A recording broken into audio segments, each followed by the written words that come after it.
They didn't come asking for help.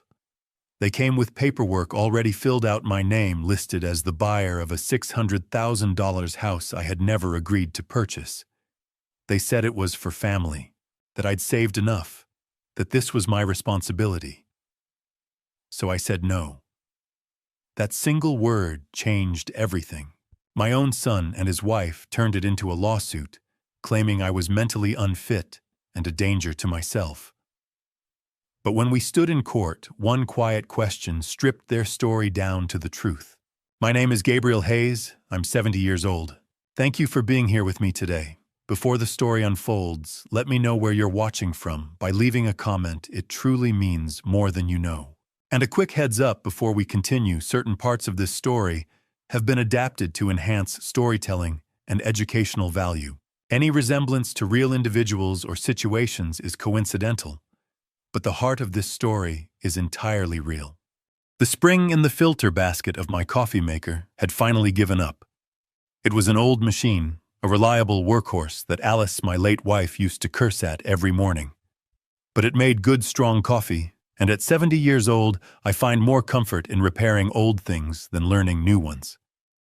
I was twisting a piece of 18-gauge wire into a makeshift coil when the back door flew open. No knock. In my house, only one person does that anymore. "We're here." Nicole's voice sharp and too loud for a Tuesday morning. She swept into my small Oregon kitchen, all perfume and bright colors, followed by my son Matt. She was holding a bottle of wine, a fancy French name I couldn't pronounce, wrapped in a gold bow. "A little something for you, Gabe," she chirped, setting it on my Formica countertop. I stared at the bottle. $80 easy. "You know I don't drink, Nicole." "Oh, silly me." She laughed, a high, brittle sound that always set my teeth on edge. "I forgot. Alice was the wine drinker, wasn't she?" "Oh well, you can save it for guests." Guests, as if I had any. Since Alice passed 5 years ago, this house had been quiet. Nicole knew that. This wasn't a gift. It was a power move. A reminder that she didn't know me and didn't care to. It was a way of saying, the old queen is dead, I'm the new one. Matt, my son, 42 years old, and looking 50, finally spoke. He always looked stressed, like a man drowning slowly, and his eyes darted around the kitchen. "How's the coffee maker, Dad?" "It'll live," I grunted, focusing on the wire. I didn't want to look at them. Their visits were never just visits. They were campaigns. "That's good," Nicole chimed in, moving between me and my workbench, physically blocking my view. "Because we have amazing news, life-changing news." I put my pliers down. I knew this tone. Life-changing was Nicole speak for expensive, and amazing meant she wanted something. "We found it, Gabe," she said, her eyes wide with a fake theatrical joy. "The perfect house." I waited. I'm an engineer by trade. I don't jump to conclusions. I wait for the data. I've spent my life analyzing stress points, weak joints, and faulty designs. And my daughter-in-law Nicole was the most poorly designed system I'd ever encountered. All flash, no foundation. "It's up on Claremont Hill," she gushed, pulling out her phone to show me pictures. 4 bedrooms, a 3-car garage, there's even a little guest cottage out back. It's us." "Sounds expensive," I said, wiping grease from my hands onto a rag. "It's an investment, Dad." Matt corrected me quickly, stepping forward. "It's what we've always talked about. A place for the grandkids. Eventually." I looked at them. Married 10 years, no grandkids. Just a lot of talk about building their brand and living their best life. Their best life always seemed to be funded by credit cards I suspected they were drowning in. "Well, son, congratulations." I turned back to my coffee maker. The conversation, as far as I was concerned, was over. "Ah," Nicole said, her voice like ice water. "That's the other part of the news." She stepped forward, blocking my light completely. From her designer handbag, a thing that probably cost more than my monthly pension check, she pulled out a thick, professionally bound document. She slid it across my kitchen table, scattering the tiny screws from my coffee maker. "We need you to sign this." she said, her smile bright and hard. I sighed. I picked up the document. It was heavy. I pulled my reading glasses from my shirt pocket, wiped a smudge off the lens, and put them on. I expected a cosigner application. I expected a request for a loan, a gift, something I could politely refuse. What I saw stopped my heart. It wasn't a cosigner form. It was a full mortgage application. $600,000. $600,000. My house, this house was paid off. I hadn't had a mortgage in 30 years. I lived on my pension and my 401k withdrawals. It was enough. It was comfortable. But it wasn't $600,000 comfortable. I flipped the page. My grease-stained fingers paused over the applicant fields. My blood went cold. It wasn't Matt's name. It wasn't Nicole's. It was mine. Gabriel Hayes, typed neatly in the box labeled Primary Borrower. I took my glasses off. I rubbed the bridge of my nose hard. I put them back on. The name was still there. They weren't asking me to help them buy a house. They were asking me to buy it for them. The kitchen. My kitchen suddenly felt small and hot. The ticking of the clock on the wall, the one Alice bought at a flea market 30 years ago, suddenly sounded like a bah. Tick, tock. I looked up. I don't understand. My voice came out flat. Dangerous. Matt started pacing that nervous shuffle he does when he's cornered. Dad, it's just a formality. The bank, they like your credit profile better. You're stable, retired. You have the 401k, the pension. Your house is paid off. Nicole cut him off. Her sweet, chirpy voice was gone, replaced by the voice of a CEO in a hostile takeover. Gabe, let's be adults here. She sat down at my table, leaning forward, all business. You're 70. You're set. Alice, bless her heart, is gone. You live alone in this big house.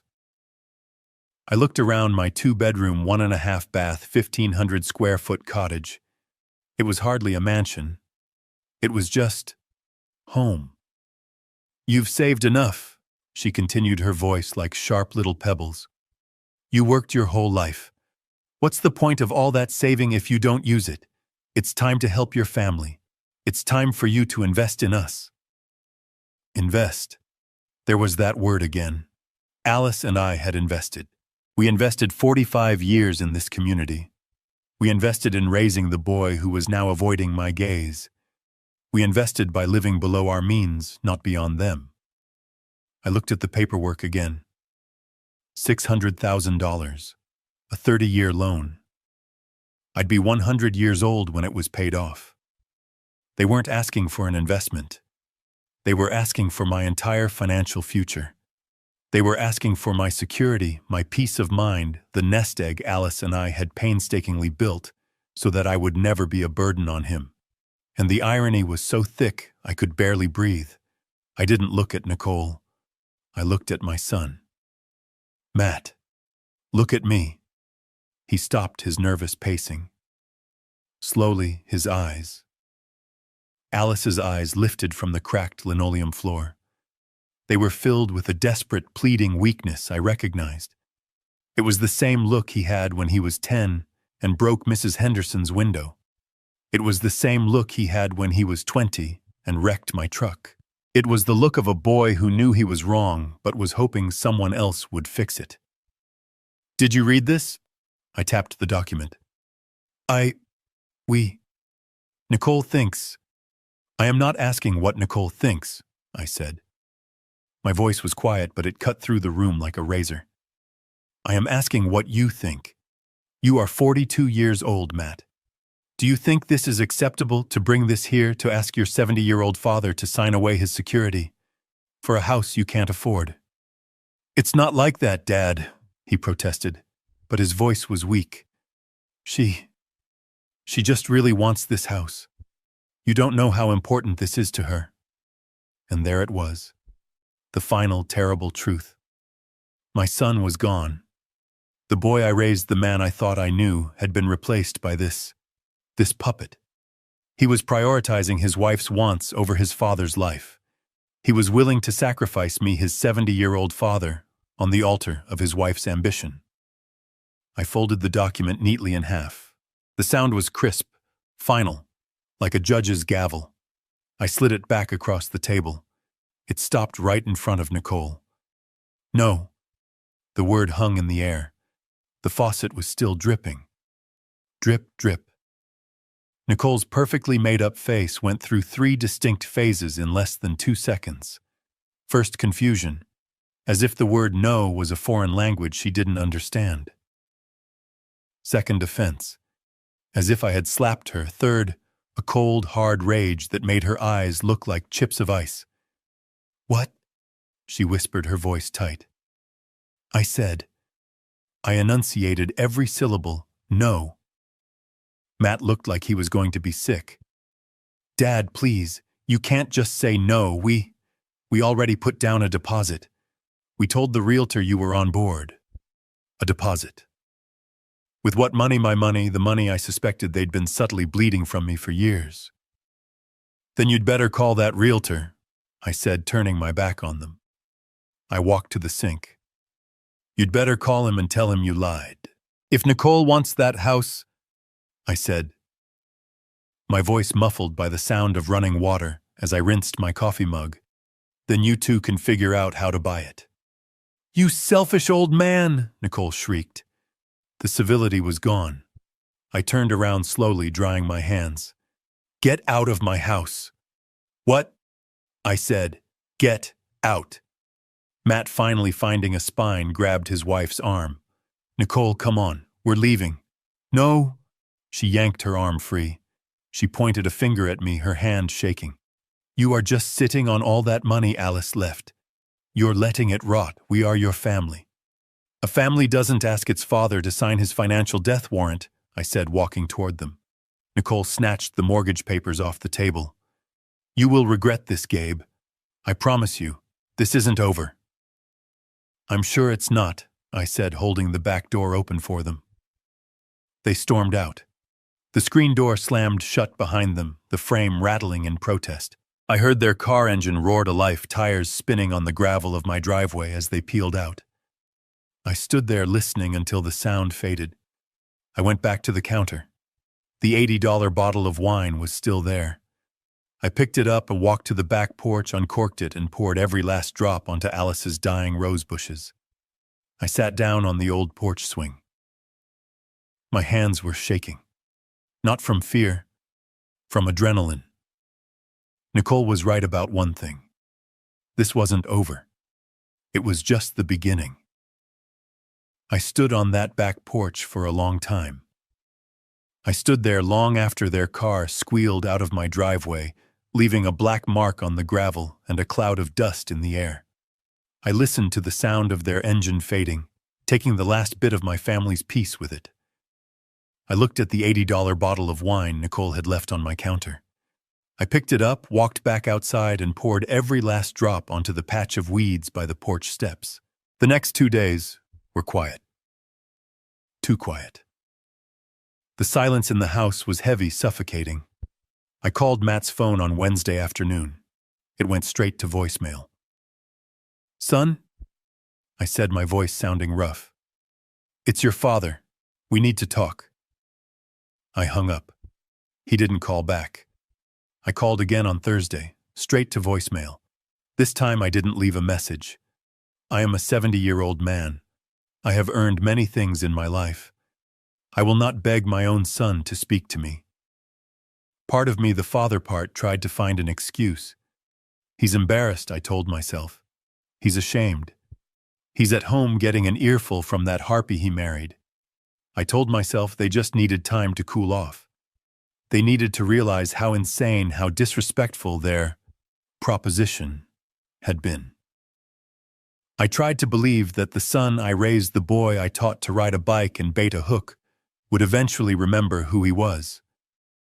I tried to believe that blood was thicker than Nicole's ambition. I was wrong. The proof arrived on Friday.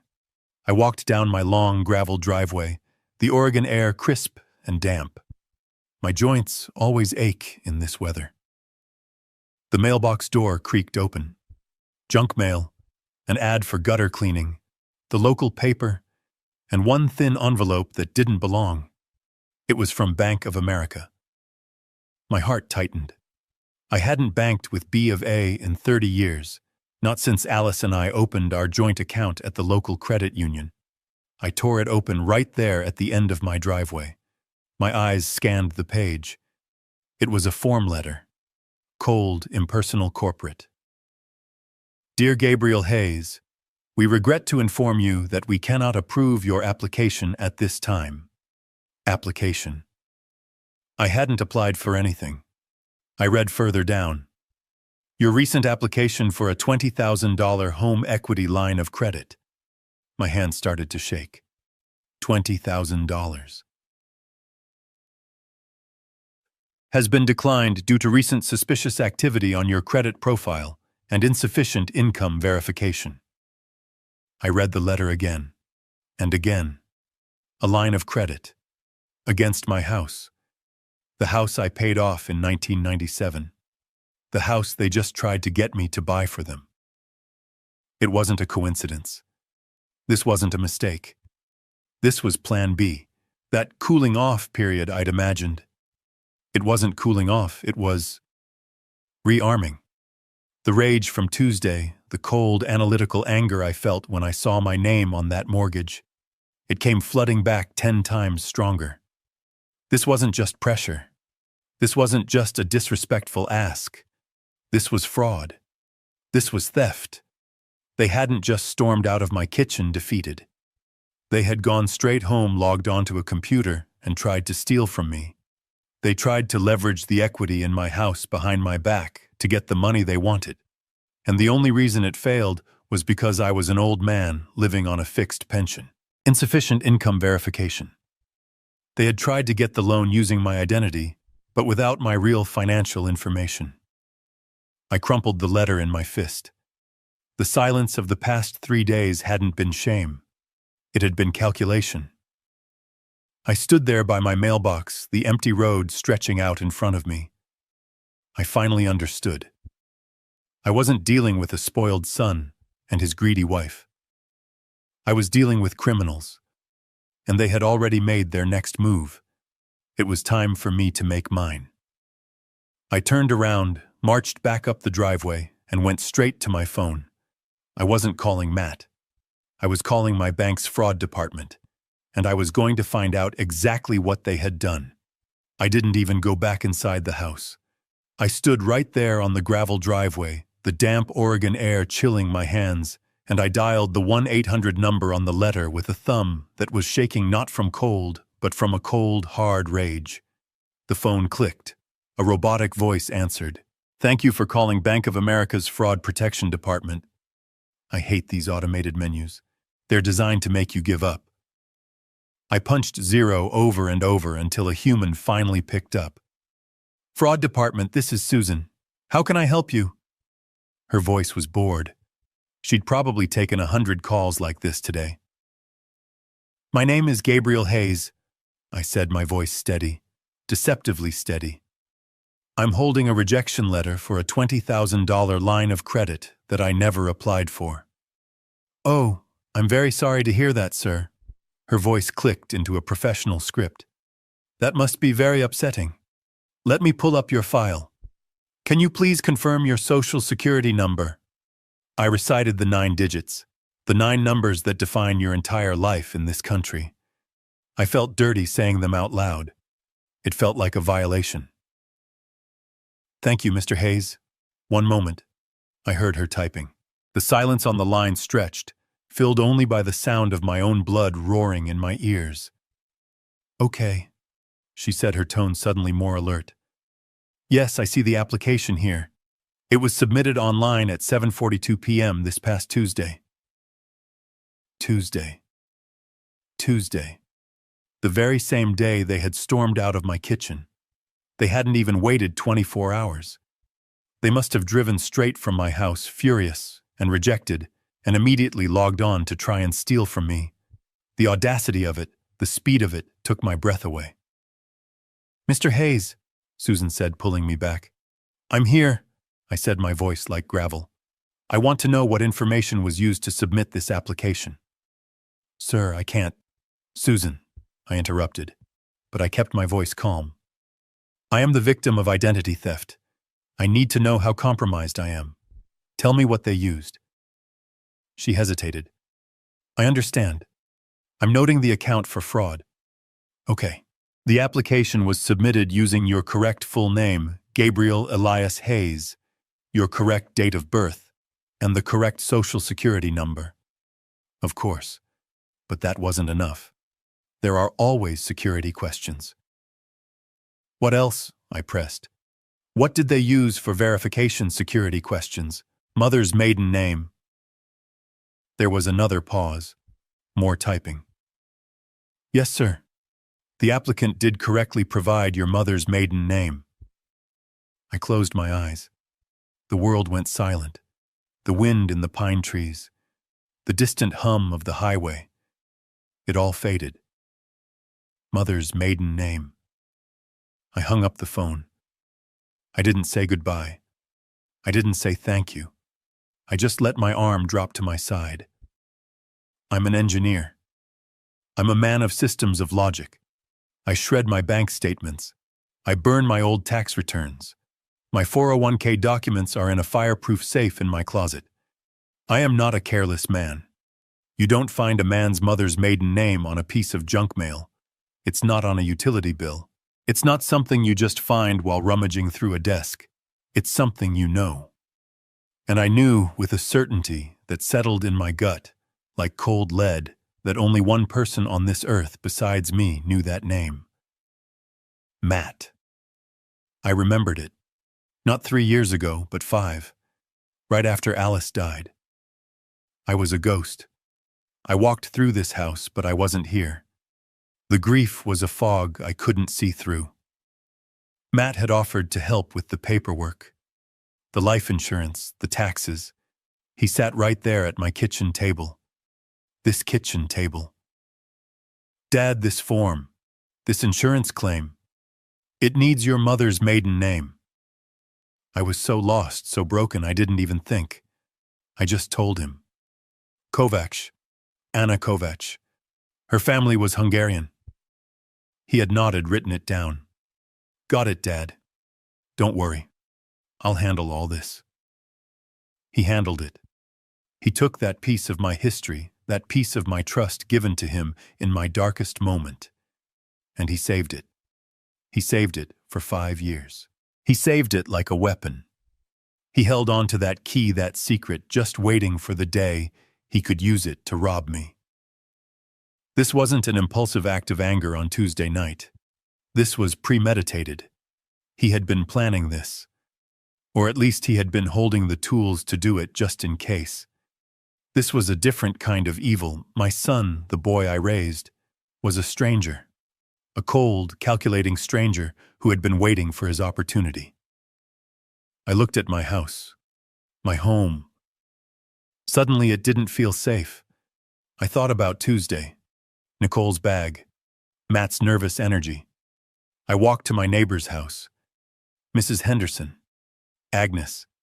She was 80 sharp as a tack and missed nothing. I needed to know what they did here on Tuesday. I needed to know what they took. I stood on the gravel, the useless phone heavy in my hand. The letter from the bank felt like a razor blade in my pocket. Kovacs. Anna Kovacs.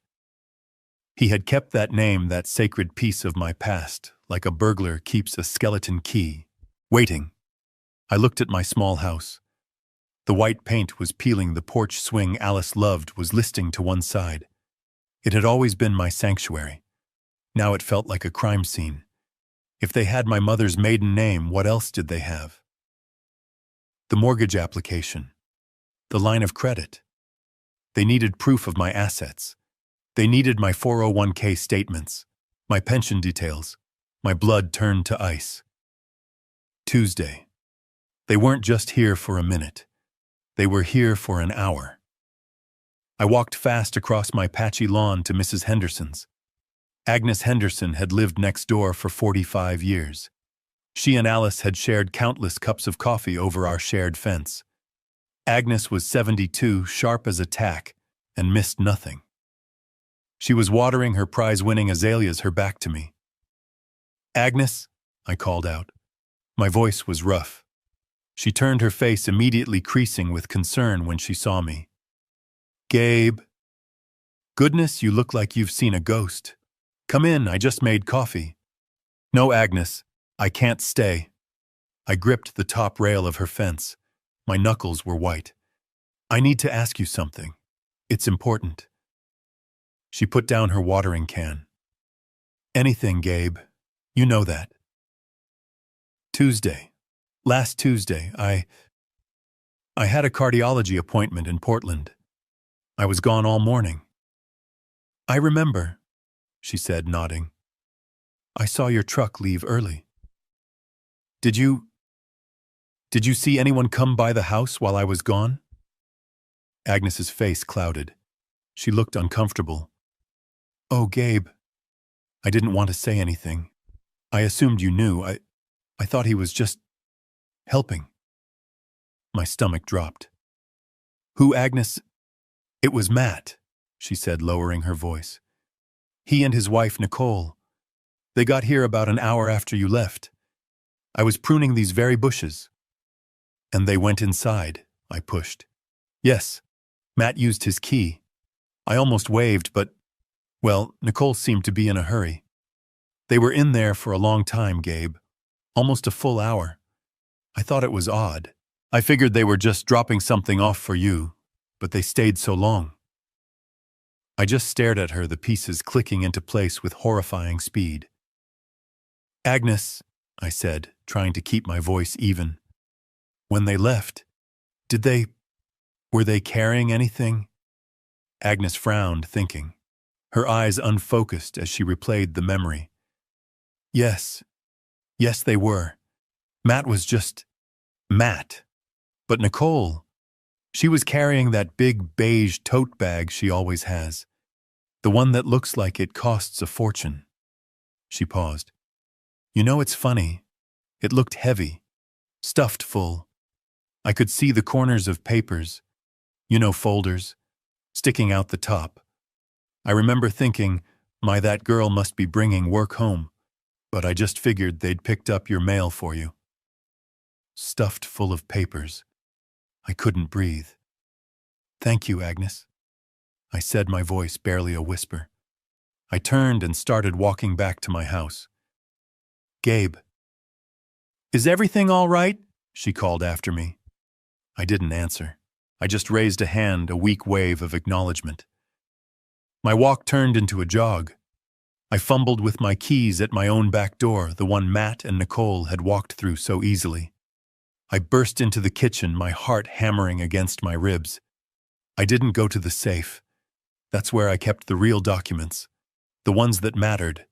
No, I went to the one place a son should respect, the one place a child should never, ever violate. I went to my office. It was more of a nook, really.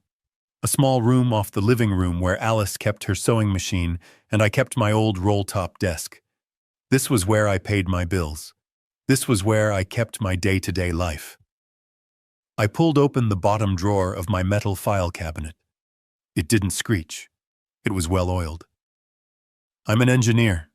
I take care of my tools. But the contents, it wasn't a mess. A stranger would have thought it was perfectly normal. But I knew.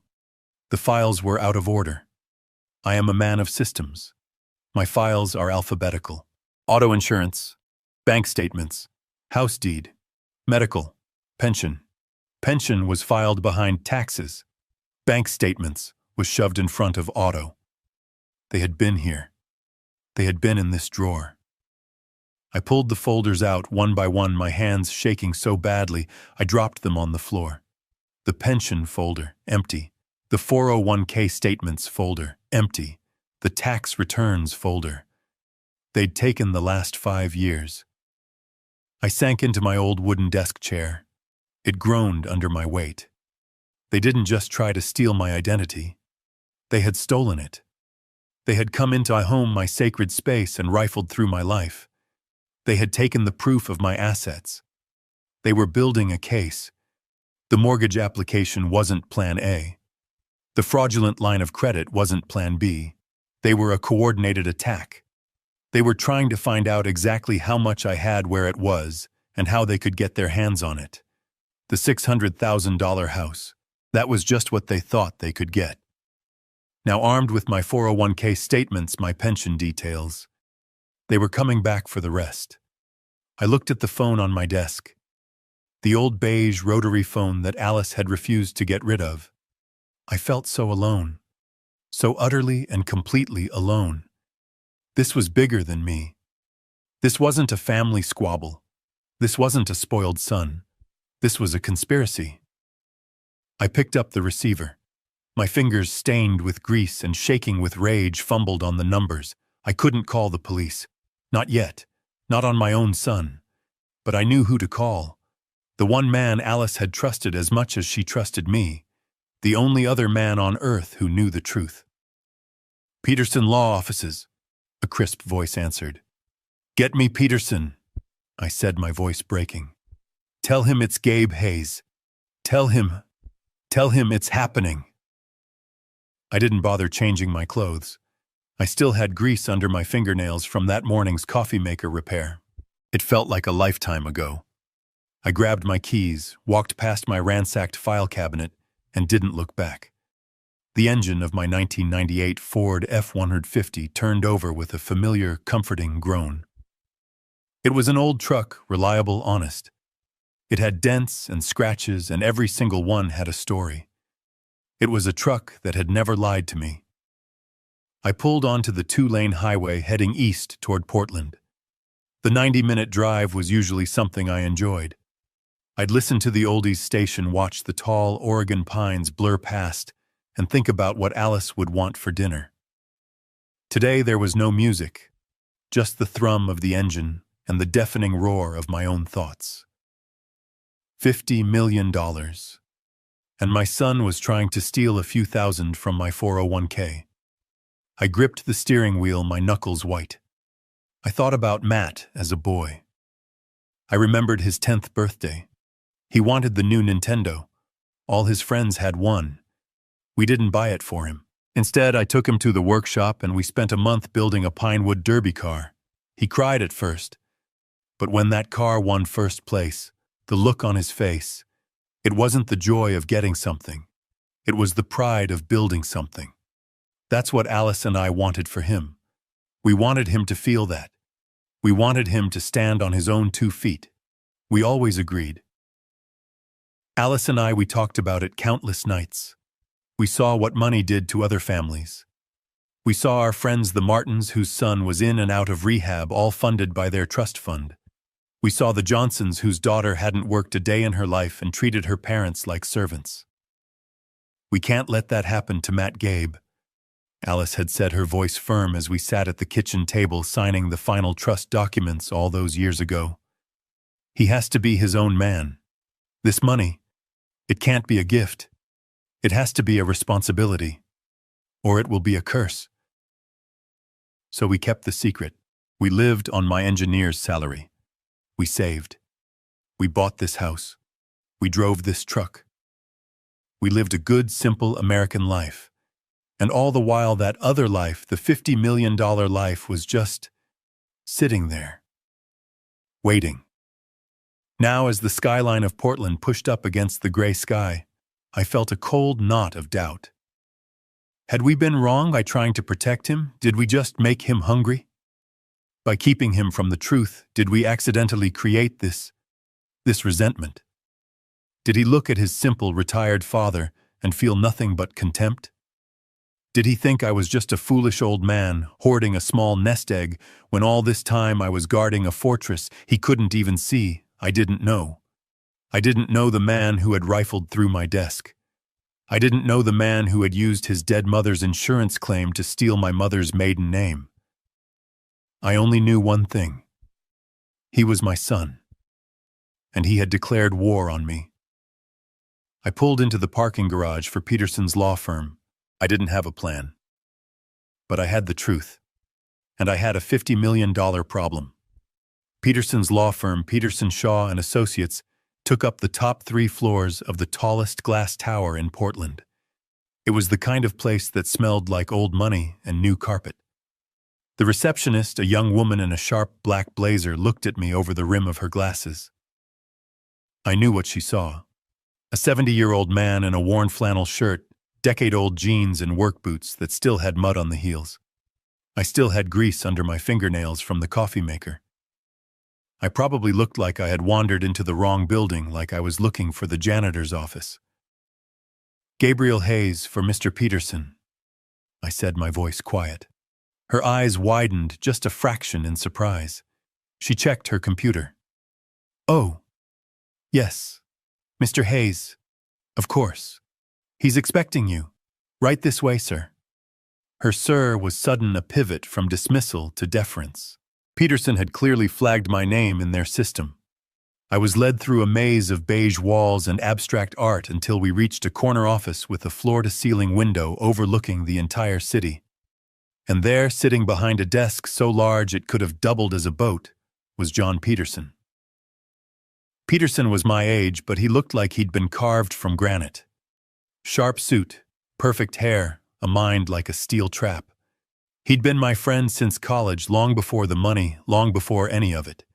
He was the only man on earth I trusted with the truth. He stood up as I entered, a genuine smile on his face that faded as soon as he saw my expression. "Gabe," he said, shaking my hand. His grip was firm. "You look like hell. What's happened?" I didn't answer. I didn't sit down. I reached into the inner pocket of my jacket. I pulled out the folded, crumpled mortgage application and the letter from Bank of America. I laid them side by side on his pristine, polished mahogany desk. The greasy smudge from my thumb on the bank letter stood out like a scar. Peterson put on his own reading glasses. He picked up the mortgage application first. I watched his eyes scan the page, his expression hardening. He saw the $600,000 amount. He saw my name. He saw the space for my signature. Then he put it down and picked up the rejection letter for the $20,000 line of credit. He read it, his jaw tightening. He looked up at me. He didn't look shocked. He didn't look surprised. He just looked terribly, profoundly sad. "So," he said, his voice a low rumble, "it started." He took off his glasses and rubbed his eyes. "I was afraid this day would come, Gabe. I truly was. I kept hoping Matt would grow up, that he'd find his own way. He found a way all right," I said, my voice thick with anger. "He found his way into my file cabinet. He used his mother's death to get my mother's maiden name. He's been planning this, John." Peterson nodded slowly. "They get desperate. The children always get desperate." He stood up and walked not to a desk drawer, but to a massive fireproof safe built into the wall behind a framed painting. He spun a combination lock, the clicks precise and silent. The heavy door swung open. Inside wasn't cash. It was rows and rows of thick bound ledgers. He pulled one out. It was dark blue, hardbound, and embossed with gold letters. It didn't say Gabe Hayes. It said, "The Hayes Alice Trust." He placed the massive file on his desk right next to the fraudulent, flimsy mortgage application. The contrast was stark. One was a desperate lie. The other was the $50 million truth. "Well," Peterson said, opening the cover, "Alice was a brilliant woman. She knew this might happen. She insisted on a few safeguards. She called it the character clause." He looked up at me. "The question is, Gabe, are you ready to use it?" Peterson ran his hand over the heavy blue ledger. It was embossed with gold letters, "The Hayes Alice Trust." "Alice was brilliant," he said, his voice a low rumble in the quiet, expensive office. She always knew, this day might come." I just nodded. My throat was too tight to speak. Alice always knew. She knew me better than I knew myself. and she knew our son. Let me explain something. Something my son Matt never knew. Something I never told anyone in our small Oregon town. To Matt, to Nicole, to my neighbors. I'm just Gabe Hayes, the retired engineer from the aerospace plant. The guy who lives on his pension and his 401k. The man who drives a 20-year-old truck and spends his mornings trying to fix a broken coffee maker. That's the lie. Or rather, it's the cover story. A cover story Alice and I agreed on 30 years ago. You see, I wasn't just an engineer. I was a very, very good one. Back in the early 80s, long before I went to work for the big plant, I was working in my own garage. I was tinkering. I was obsessed with a single problem: high-temperature friction in turbine engines, and I solved it. I developed a new metal alloy, a ceramic metallic composite that could withstand temperatures that would turn steel to soup. It was lightweight, self-lubricating, and nearly indestructible. I patented it. Hayes Alloy 7B. I thought I'd sell it for a few $1,000. Maybe buy Alice a new car. Instead, a defense contractor, one of the biggest in the world, bought the patent. They didn't just buy it. They bought my life. They bought my silence. They bought my future. They use that alloy in everything now. Jet engines, medical implants, deep-sea drilling equipment. The check they gave me. I still remember Alice and I sitting at our kitchen table, the same table Matt and Nicole just sat at. Just staring at it. It had so many zeros I thought it was a typo. $50 million. Alice and I sat at that table for 3 days. We didn't sleep. We just talked. We could have bought a mansion in Beverly Hills. We could have bought a private island. We could have become them. People like Nicole. But Alice, she was the smart one. She was the foundation. Gabe, she said, her hand covering mine. This isn't money. This is poison. It's a curse if we let it be. It will ruin Matt. It will make him weak. We can't let him know. Not until he's a man. Not until he's earned the knowledge. So we made a decision. We called Peterson.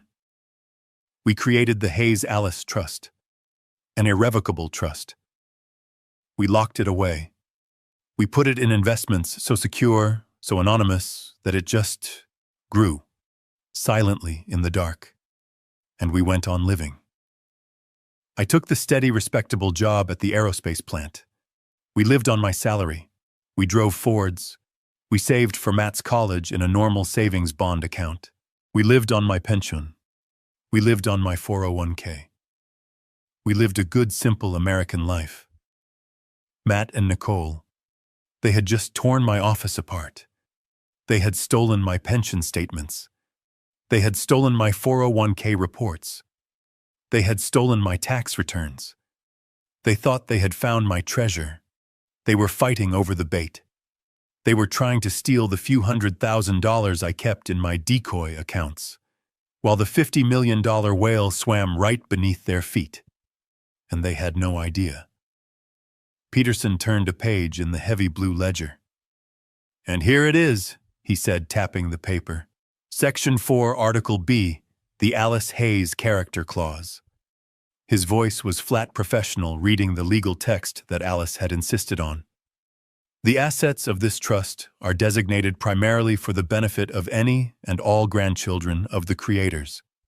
The primary beneficiary, Matthew Hayes, he paused, may only assume a managerial role as executor of the trust upon demonstrating. Peterson stopped reading and looked up at me over the rim of his expensive glasses. Demonstrating the highest standard of financial responsibility and moral character. I just stared at him. Highest moral character. Peterson closed the massive book. The sound was a heavy final thud that echoed in the silent office. Your son Gabe, in his desperate, greedy, and frankly stupid attempt to steal what he thought was a few $100,000, has just legally proven that he is morally and financially unfit to ever touch 50 million. The irony was so bitter I could taste it, like ash in my mouth. By trying to steal the scraps from my table, he had just set fire to his own inheritance. He had violated the one rule Alice put in place to protect him from himself. He had failed the test. "So what do we do?" I finally asked. My voice was a low growl. "We do nothing," Peterson said. His eyes were cold. "We let them. They've committed fraud. They've committed identity theft. They think they're holding all the cards. We let them play their hand. We wait for them to make their next move." I nodded. I stood up. I felt heavier, but also clearer. I drove the 90 minutes back to my house. The anger from the morning was gone. It had been replaced by something cold, something hard. I had lost my son, not to death like I lost Alice, but to this, to weakness, to greed, to whatever that woman Nicole had turned him into. I pulled my old truck up the gravel driveway. It was dark now. The porch light was off. The house looked cold. But there was someone waiting. A man. He was standing in the shadows by my front door. My heart jumped into my throat. Was it Matt? Had he come back? The man stepped forward into the single beam of my headlights. He wasn't Matt. He was wearing a cheap suit that didn't fit him, and he was holding a stack of papers. He looked bored. "Gabriel Hayes," he called out, his voice flat. "Yes." He walked forward, pulled a single document from the stack, and pushed it into my chest. "You've been served." I looked down at the papers in my hand. The fluorescent white of the paper glowed in the dark. My son and his wife weren't just trying to steal from me. They were suing me. I stood there in the dark. The man's footsteps crunched on the gravel as he walked back to his car, disappearing into the night. He had left the papers in my hand. They were still warm from his grasp. I didn't move. I just stood there under the single weak bulb of my porch light, the smell of the damp pines thick in the air. I looked down at what he had given me. A summons. A legal document from the state of Oregon County of Clackamas. Nicole Hayes and Matthew Hayes. Plaintiffs versus Gabriel Hayes, defendant. Plaintiffs. Defendant. My son. Suing me. My hands, the hands of an engineer, hands that had built engines and fixed transmissions. They were shaking. I fumbled with the staple, tearing the paper. I skipped past the legal boilerplate, looking for the what, and then I saw it. Seek monetary damages in the amount of $600,000. $600,000. The number just hung there. It didn't seem real. It was an abstraction, a string of zeros. It was the price of the house they wanted. They were suing me for the house. They were suing me for the right to own something they couldn't afford. I felt a bitter, dry laugh try to escape my throat. Of course, this was the next move. This was the, "You will regret this." But then I kept reading, and the laughter died. Because it wasn't just about the money. Oh God, if only it had been just about the money. I read the next line. "And furthermore, petition this court for an emergency hearing to establish a conservatorship over the person and estate of Gabriel Hayes, citing advanced age and cognitive impairment." Cognitive impairment. Conservatorship.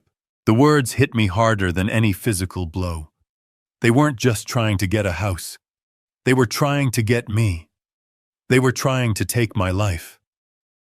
I stumbled back and sat hard on the old porch swing Alice loved. The chains groaned under my weight. I read on my eyes, scanning the sworn affidavits attached to the petition. The lies. They were so detailed. First, Nicole's statement. It was poetry. It was fiction. "I, Nicole Hayes, being of sound mind, do swear that my father-in-law Gabriel Hayes did on numerous occasions, including but not limited to Thanksgiving of 2023 and Christmas of 2024, verbally promise to take care of our future and buy us a home as a family asset." I gripped the paper. Thanksgiving. I remembered Thanksgiving. I remembered telling Matt he needed to start contributing to his own 401k, not just relying on mine. Her lies continued. Relying on this repeated promise from my father-in-law, she wrote, my husband and I made significant, irreversible financial decisions. I left my part-time job as a consultant to prepare for our new home, and we placed a substantial non-refundable deposit on the property, all based on his word. A non-refundable deposit. That was the hook. They were claiming promissory estoppel, a legal trap. They were saying they had been damaged by a promise I never made. I never promised them a dime. Alice and I had one rule, one single ironclad rule: you make your own way. We gave Matt an education. We gave him love. We gave him a stable home. We never ever promised him a free ride. And he knew it. But the petition wasn't finished. The next page was worse. It was the request for the conservatorship. It was Matt's sworn statement, or at least it had his signature on it. The words were pure Nicole. My father, Gabriel Hayes, has shown significant signs of cognitive decline over the past year. I read on my stomach churning. He has become dangerously forgetful. He often misplaces his keys and wallet. He has become reclusive, refusing to see family or friends. He has exhibited paranoia, accusing us of things we have not done. They were using my quiet, frugal life as evidence of self-neglect. They were twisting my privacy into isolation. And then came the final dagger. The most alarming sign of his impairment, Matt's statement read, is his complete lack of memory regarding his promise to buy us our home. He became agitated and confused when we presented him with the paperwork, as if he had no recollection of our many conversations. We are not angry. We are terrified. We are afraid he is a danger to himself. We fear he will, in his confused state, mismanage or give away the assets he worked his whole life to build. I dropped the papers. They scattered across the old wooden planks of the porch. I finally understood. This wasn't about a house. The house was just the prize. This was about control. My refusal. My simple, firm no. They weren't seeing it as a boundary. They were twisting it. They were painting it as proof that I was insane. They were building a legal cage for me. Declare me incompetent. Seize control of my estate, the 401k, the pension, the small-town house they thought was my only asset. They would get the $600,000 and everything else. I would be a prisoner locked in a nursing home, legally dead, while they drained my life's work. And the beauty of their plan, the truly evil genius of it, was that the very act of me fighting back, of me getting angry, of me saying they were conspiring against me, would just be more proof of my paranoia. They had backed me into a corner. I sat there for a long time, the cold night air seeping into my bones. The porch swing was silent. They thought they were dealing with a forgetful, simple old man. They thought they had trapped me. They had just made the single biggest mistake of their lives. They thought I was weak. They forgot. I'm an engineer. I don't just fix machines. I find weak points. I analyze systems. And I take them apart piece by piece. This lawsuit wasn't just a threat. It was a declaration of war. I bent down my knees, cracking in protest. I gathered the scattered papers, every single one. I put them in order. Then I went inside, locked my door, and picked up the phone. Peterson Law Offices, the answering service said. This is Gabriel Hayes. I said, my voice as cold and hard as steel. Get me John Peterson. I don't care what time it is. I don't care if he's in bed. Get him on the phone, now. It was happening. I was in Peterson's office at 9 a.m. sharp. I hadn't slept. I'd spent the night in my old recliner. The lawsuit papers spread out on the floor under the lamplight. I just stared at them, watching the words blur. Cognitive impairment. Danger to himself. Conservatorship. The anger from the night before had cooled. It had settled into something hard, heavy, and cold inside my chest. It wasn't just anger anymore. It was procedure. I was an engineer. I had a complex problem in front of me, a system designed for maximum destruction, and I needed to figure out how to take it apart. When I walked into Peterson's office, he didn't offer me coffee. He didn't ask how I was. He was all business. His massive mahogany desk was clear except for a single slim manila folder. He looked like he'd been up all night, too. "You were right to call me Gabe," he said, his voice a low rumble. "I made some calls. I keep a private investigator on retainer for sensitive family matters. He's very fast and very thorough." Peterson opened the folder. He didn't need to build suspense. He just stated the facts.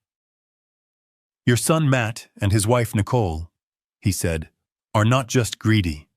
They are desperate. And desperate people, Gabe. They're stupid. And they're dangerous." He slid a single sheet of paper across the desk. "This is a summary report from my investigator." He started with Nicole. Her lifestyle, the one she's so proud of. It's a house of cards. Built on debt. I picked up the paper. I'm an engineer. I'm good with numbers. But these numbers, they didn't make sense. It was a credit report summary. "That's not a typo, Gabe," Peterson said, watching my face. "You're reading it correctly. Your daughter-in-law, Nicole, is currently carrying $83,000 in outstanding high-interest credit card debt. $83,000. I thought of the $80 bottle of wine she'd brought to my house, the designer handbag, the constant casual, cruel mentions of trips I couldn't afford, restaurants I'd never heard of.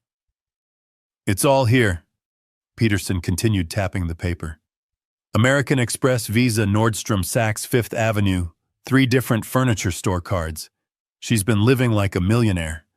The problem is, as far as we can tell, she doesn't have a job. Not one she's declared taxes on anyway." She wasn't just bragging. She was panicked. She wasn't just spending. She was drowning. "But Matt," I said the words feeling like ash in my mouth. "Matt has a good job. He's a regional sales manager. He must make good money. He can't be okay with this." Peterson's face didn't change. He shook his head slowly. He slid a second piece of paper across the desk. This one was a printout of what looked like an internal company memo. "Matt had a good job," Peterson corrected me. "He was terminated 6 months ago." I stared at the paper. Terminated. Fired. "Why?" I whispered. "Embezzlement," Peterson said. The word was ugly. Clinical. He was caught skimming $5,000 from the corporate expense account. Falsifying receipts. His company, John Deere, didn't want the bad press. They're a family company. They fired him quietly. They gave him 6 months to pay the money back before they pressed criminal charges. The pieces fell into place. Not with a click, with the sound of a building collapsing. 6 months. He had been unemployed for 6 months. He had been pretending to go to work every morning. He had been coming to my house, eating my food, lying to my face. The 6-month deadline to pay back the stolen money. It was probably right. Now. The stolen 401k statements.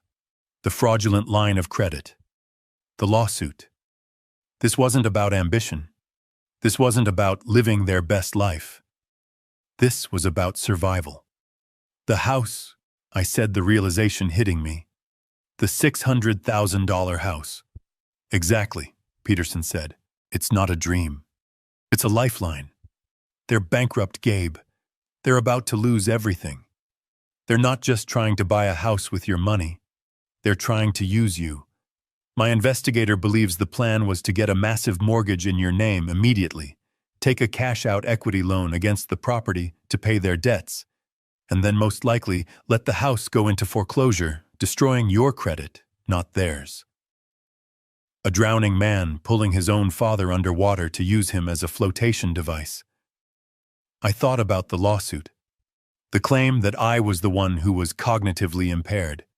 The accusation that I was the one who was forgetful and a danger to my own finances. They weren't just attacking me. They were projecting. They were accusing me of their sins. I looked at Peterson. They've stolen my identity. They've lied to the court in a sworn affidavit. They've tried to defraud a bank. And Matt embezzled. Yes, Peterson said. So, I said, feeling the cold engineering logic return my voice flat. They're not just immoral, they're criminals. Peterson nodded. They are. And they've just given us all the ammunition we need. They've handed us the rope. I stood up. I walked to the window and looked down at the city. All those people living their lives completely unaware of the poison flowing just beneath the surface. Good, I said, turning back to Peterson. Because they don't know who they're dealing with. They think I'm a forgetful old man living on a pension. They think I'm weak. They think they've trapped me. I looked at the folder on his desk. The Hayes Alice Trust. The $50 million secret. They have no idea what's coming for them. Peterson allowed himself a thin, cold smile. No, Gabe. They really don't. I got home from Peterson's office with the investigator's report in my briefcase. The house was cold. The coffee maker was still in pieces on the counter. I sat at the kitchen table. The lawsuit papers were spread out on the worn formica. Cognitive impairment. Danger to himself. Conservatorship. The words seemed to pulse in the quiet room. My phone rang. It vibrated on the tabletop, a harsh buzzing sound that made my teeth ache. I looked at the screen. Matt. I let it ring 3 times, each buzz echoing the hollow space where my trust used to be. Then I picked up. I didn't say hello, I just waited. Dad. His voice was small, hesitant. Not the voice of a confident sales manager. Not the voice of a man suing his father. It was the voice of a child testing the waters. What is it, Matt? My voice was flat. Dad, look, Nicole and I, we've been talking. This whole thing has it's gone too far. I waited. I knew this tone. This was the prelude to a request. This lawsuit, he said, rushing his words. It's just paperwork. It's lawyers being lawyers. We don't want this. Nicole doesn't want this. We just want the house. I could hear Nicole whispering in the background, sharp and urgent. Tell him the deal. Look, Dad. Matt said, his voice suddenly stronger, rehearsed. We can make this all go away. Right now. We call the lawyers. We drop the lawsuit. We drop the conservatorship petition. Everything. It all goes back to normal. All you have to do is sign the mortgage papers. I almost laughed. A dry, bitter sound. It was so arrogant. So stupid. They thought they could file a legal document attempting to strip me of my rights as a human being and then use it as a negotiating tactic. They thought they could accuse me in a court of law of being mentally incompetent and then offer to take it back if I gave them $600,000. It was the logic of a kidnapper. Give us the ransom and we'll return the hostage. The hostage was me. And as I sat there listening to my son's pathetic, manipulative plea, I suddenly remembered another time. Matt was 10. My wallet was on the dresser. Alice and I were getting ready for church. I went to get it, and I noticed the cash was gone. $20. I knew it was Matt. I just knew. I confronted him. He did exactly what he was doing now. He lied. He cried. He denied it. I don't know, Dad. Maybe it fell out. I was soft. I was the dad. I was ready to let it go, but Alice was the foundation. She was the steel. She grabbed the empty wallet, walked into his room, and just stood there. She didn't yell. She just waited. She waited until he broke. He finally pulled the crumpled $20 bill from under his mattress. He sobbed. I just wanted the new video game, everyone else has it. I wanted to hug him. I wanted to say it was okay. Alice didn't move. She looked at him, her eyes clear and hard as diamonds. You will pay it back, she said. Not shouting, just fact. You will mow Mrs. Henderson's lawn. You will wash my car. You will stack firewood. You will work until you have earned $20, and you will give it back to your father. We do not raise thieves in this house. It took him 3 weeks. 3 weeks of blisters and sweat. When he finally handed me that worn, sweaty $20 bill, he was crying again. But they were different tears. He was proud. He had made it right. Alice had been strict, and she had been right. I looked at the phone in my hand. Where did that strictness go? It died with her. After Alice passed, I was the only one left, and I was just the soft dad. I was the one who wanted to fix things. I was the one who saw his sadness and just wanted him to be happy. I paid off his credit card debt when he got in a little trouble after college. I co-signed for his first apartment.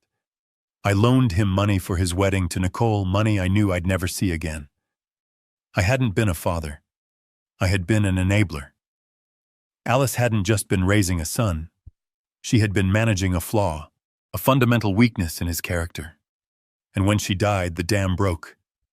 I hadn't just lost my wife 5 years ago. I had lost my son, too. I just didn't know it until now. This monster on the phone. He wasn't created by Nicole. He was allowed by me. Dad. Matt's voice was tinny nervous. Dad, are you there? Did you hear me? It's a good deal. We'll drop the lawsuit. You just have to sign. The memory of Alice, of her strength, her iron will. It settled over me like a cloak. I finally understood what she would have done. She would have made him face the consequences. My softness was the disease. It was time for the cure. No, I said. What, Dad? It's a good deal. Everyone wins. No, I said again, and this time my voice wasn't weak. It wasn't the voice of a soft, grieving widower. It was the voice of Gabriel Hayes, the engineer, the man who built things that last. You filed a lawsuit, Matt, I said, my voice cold. You signed your name to a document that calls me insane. You accused me of being a paranoid old fool. Dad, that was just lawyer talk, he said, his voice rising in panic. It didn't mean anything. It meant everything, I said. You put this in front of a judge. You wanted the court's opinion. Now, you're going to get it. Dad, no. Wait, we can fix this. Don't do this. I'll see you in court, son. I hung up the phone. I looked at the lawsuit papers. I looked at Peterson's report. The battle was just beginning, and I was finally ready to fight. I hung up on Matt. I'll see you in court. The words tasted like acid. I needed air. I needed normal. My truck felt like a cage. Peterson's office was a fortress, and my house was a crime scene. I needed normal. I drove to the Roundup Cafe. It's a small place on Main Street. I've been eating breakfast there every Friday for 30 years. Alice and I had our own booth. Booth number 4, the one by the window. After she passed, I kept coming. It was routine.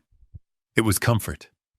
The bell over the door chimed just like it always does, and the entire cafe went silent.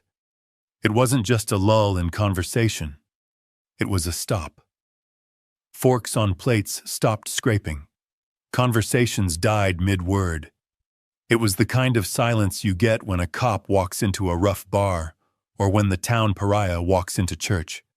Brenda, the owner, was behind the counter. She's a tough woman my age who's probably poured me 1,000 cups of coffee. She usually yells, "Hey Gabe," the usual. She didn't yell, she saw me. Her face tightened, and she immediately looked down, busying herself by wiping a counter that was already clean. I felt cold. A chill that had nothing to do with the Oregon weather. I walked toward my booth. I could feel the eyes on me. Every person in that diner. The ranchers in their work coats, the old-timers at the counter. They were staring. I slid into booth number 4. The vinyl was cracked in the same places.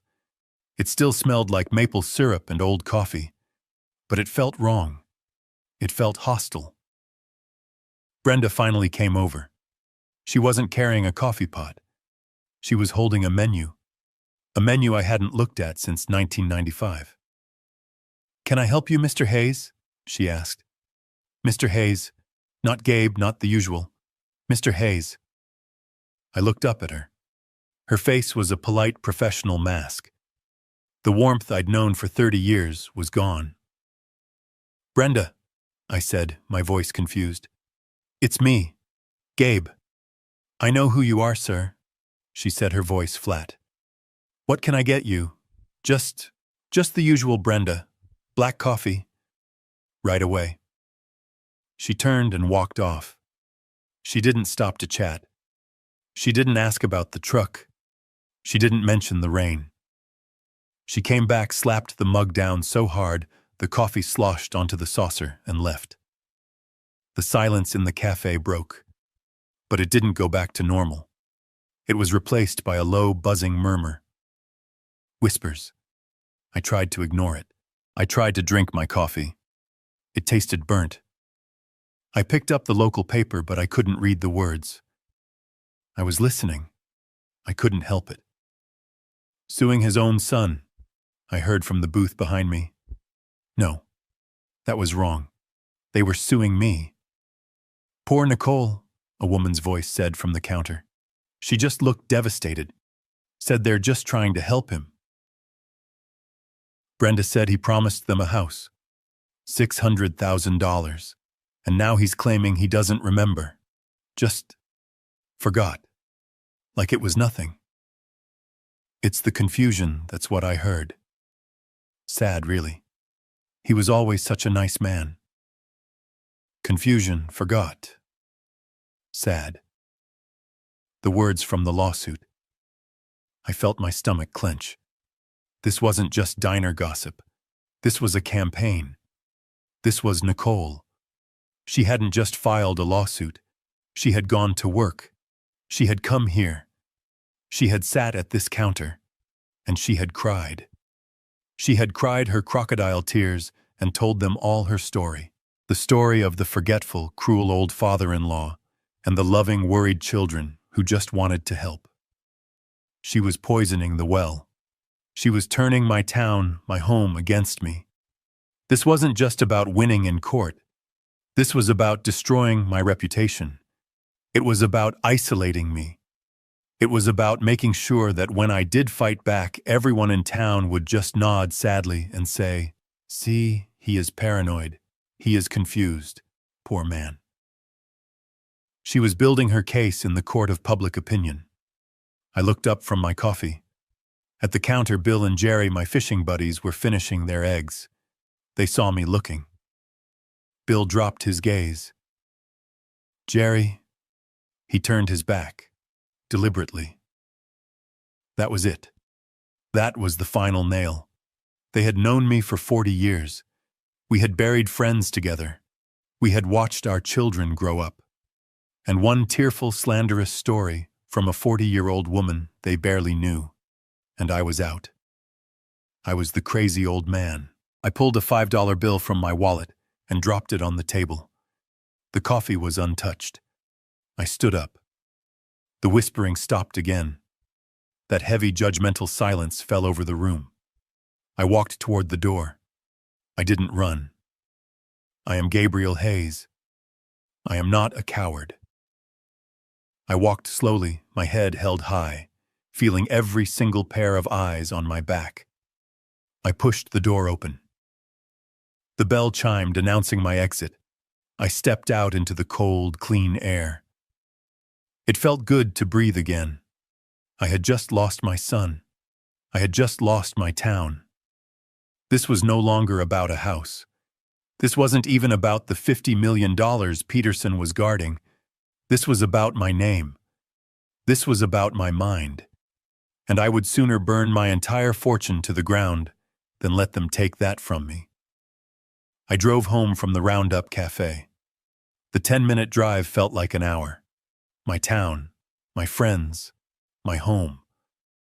Nicole had done it, in one morning, with a few well-placed tears and a story about a confused, forgetful old man she had poisoned 30 years of relationships.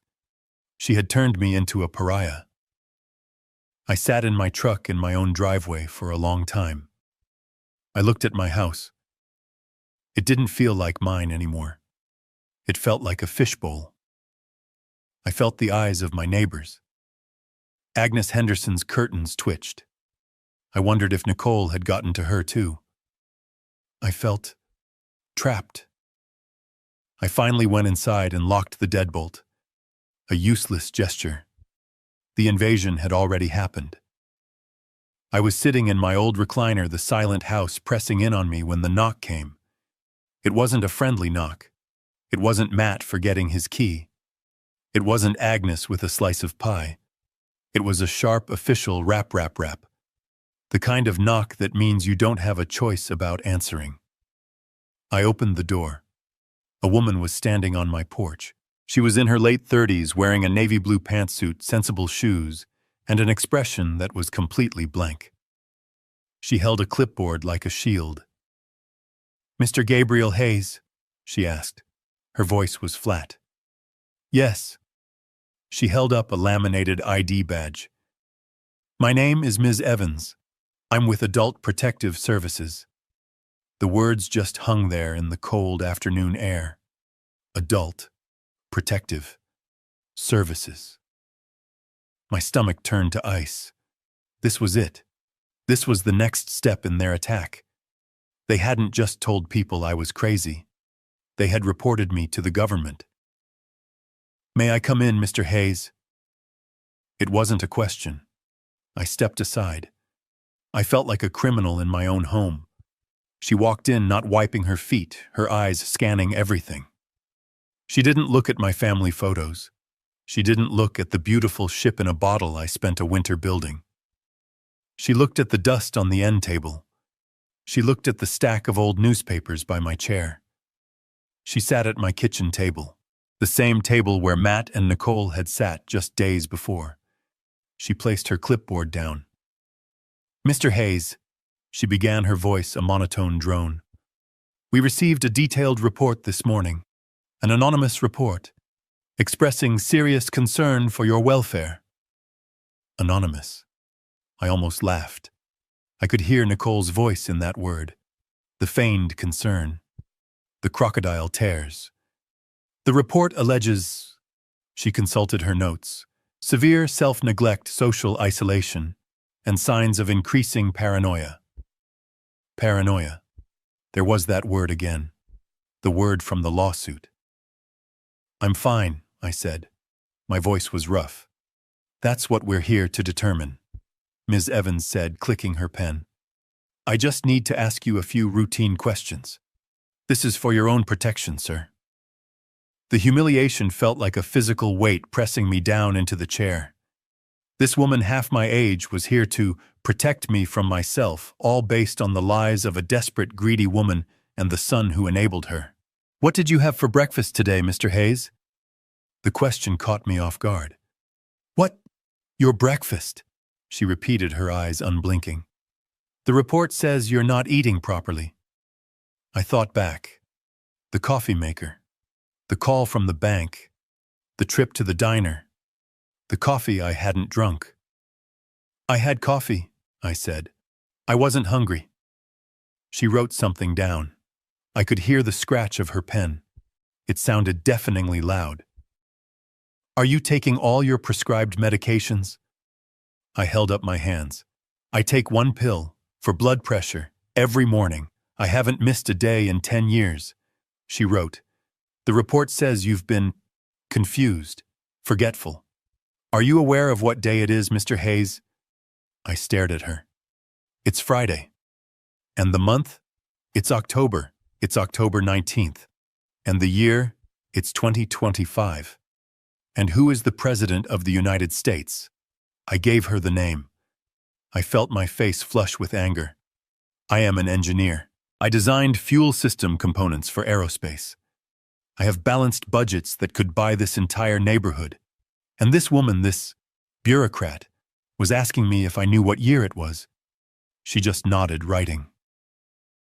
Mr. Hayes, she said, her voice softening, but it was a clinical false softness. The report also mentions paranoia. It says you believe your family is conspiring against you. Do you often feel that people are watching you or plotting against you?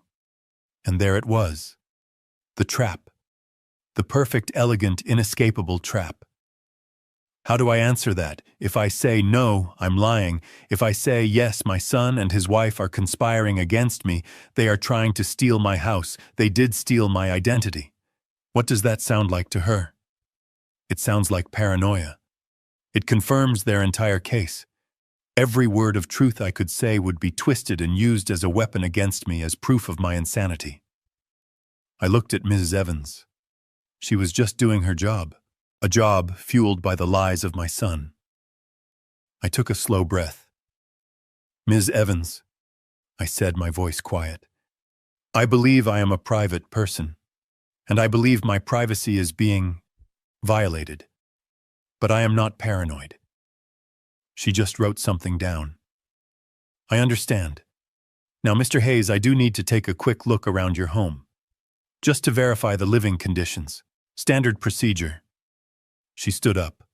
She didn't wait for permission. I had to follow her. I felt like a visitor, a suspect. I watched this stranger walk through my life, judging every corner of it. She walked into the kitchen. She opened my refrigerator. There isn't much food in here, Mr. Hayes. Her voice echoed slightly. I live alone, I said, my voice tight. I shop every 3 days. I don't like food to go bad. I bought groceries 2 days ago. There's eggs, milk, some vegetables. She didn't reply. She just closed the door. She went to my bathroom. My bathroom. She looked in the medicine cabinet. She saw my blood pressure pills, my shaving cream, my deodorant. She was checking to see if I was capable.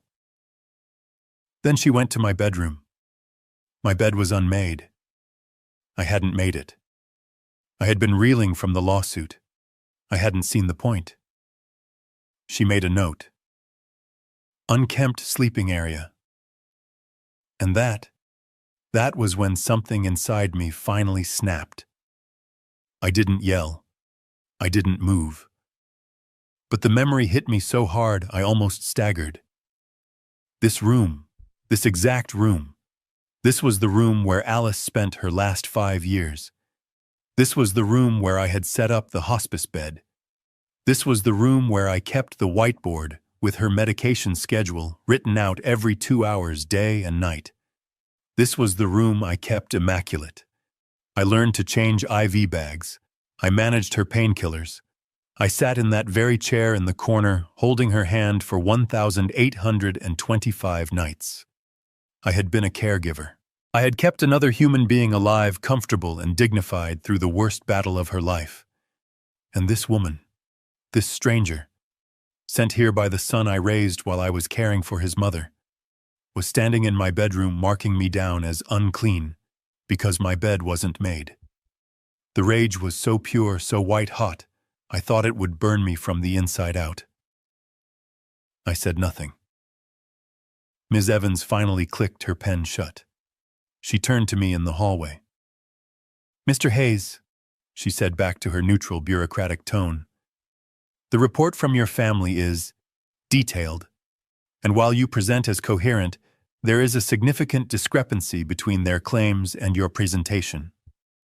There's a discrepancy because they are lying, I said, my voice shaking with contained fury. That's one possibility, she said, not blinking. The other possibility is that you are suffering from anosognosia, a condition where you are unaware of your own deficit. Anosognosia, a clinical-sounding word for crazy. Your family has filed a formal petition with the court for conservatorship, she said. The report I file today will be added to that case. Given the conflicting information, I am legally obligated to recommend a full, independent cognitive and psychiatric evaluation. She expected me to fight her. She expected me to yell, to refuse, to prove I was the paranoid, agitated old man they said I was. I did the opposite. I took a deep breath. I smoothed the front of my flannel shirt. Good, I said. Ms. Evans blinked. Good? Yes, good. I looked her right in the eye. Set it up. I want the full evaluation. I want the best psychiatrist you have. I want the most thorough, invasive, difficult test in your arsenal. Her professional mask slipped. She looked confused. I have nothing to hide, Ms. Evans, I said, opening the front door for her. My family wanted a fight.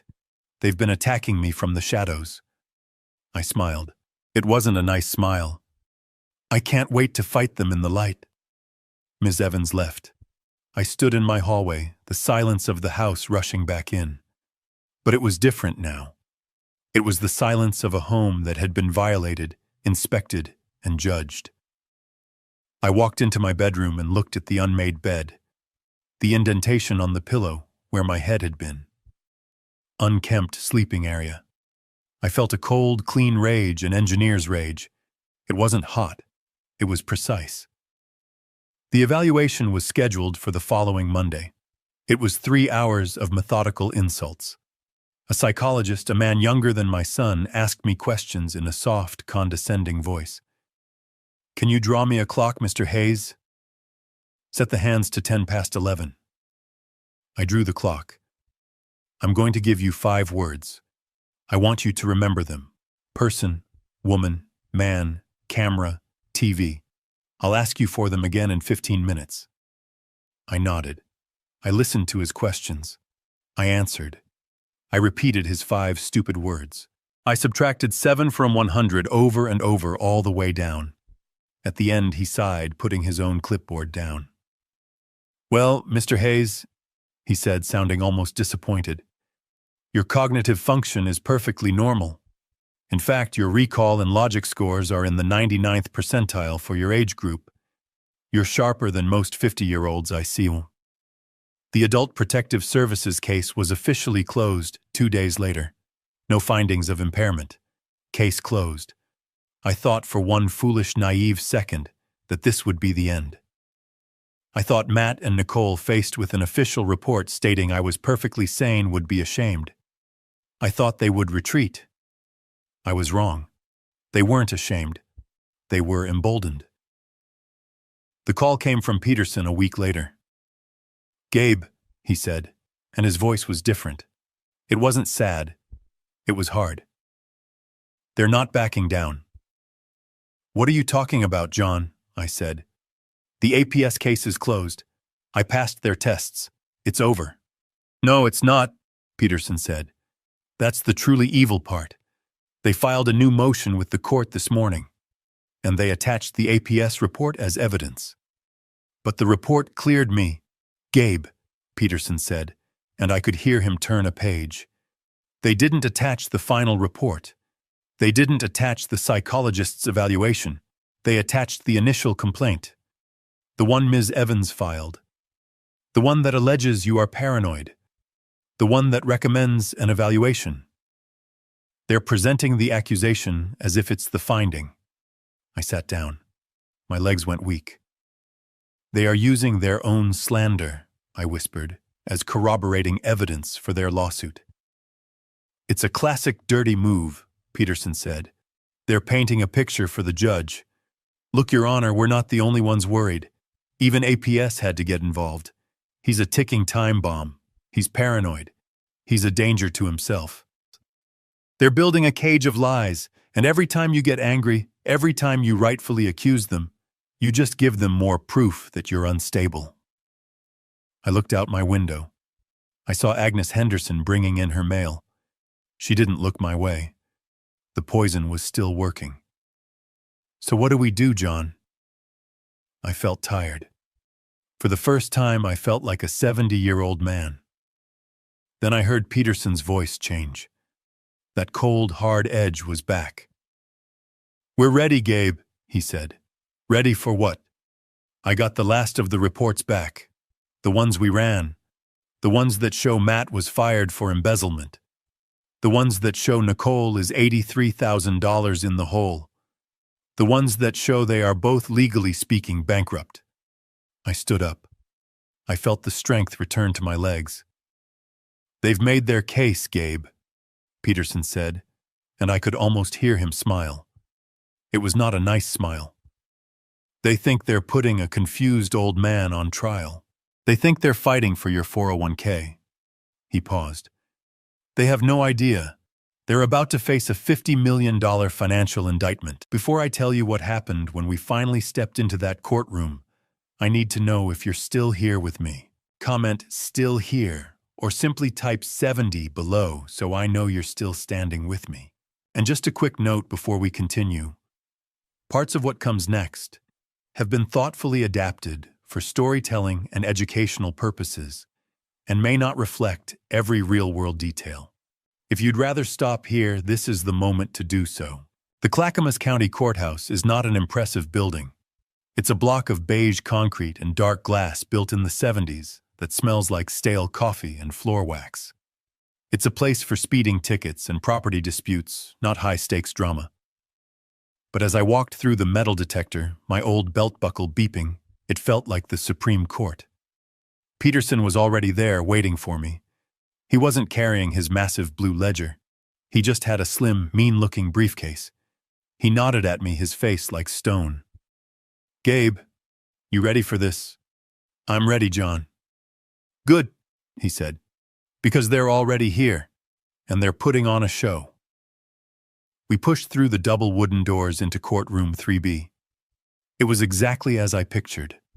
Fluorescent lights humming overhead, worn wooden benches, the state flag of Oregon hanging limply next to the judge's empty chair. And then I saw them.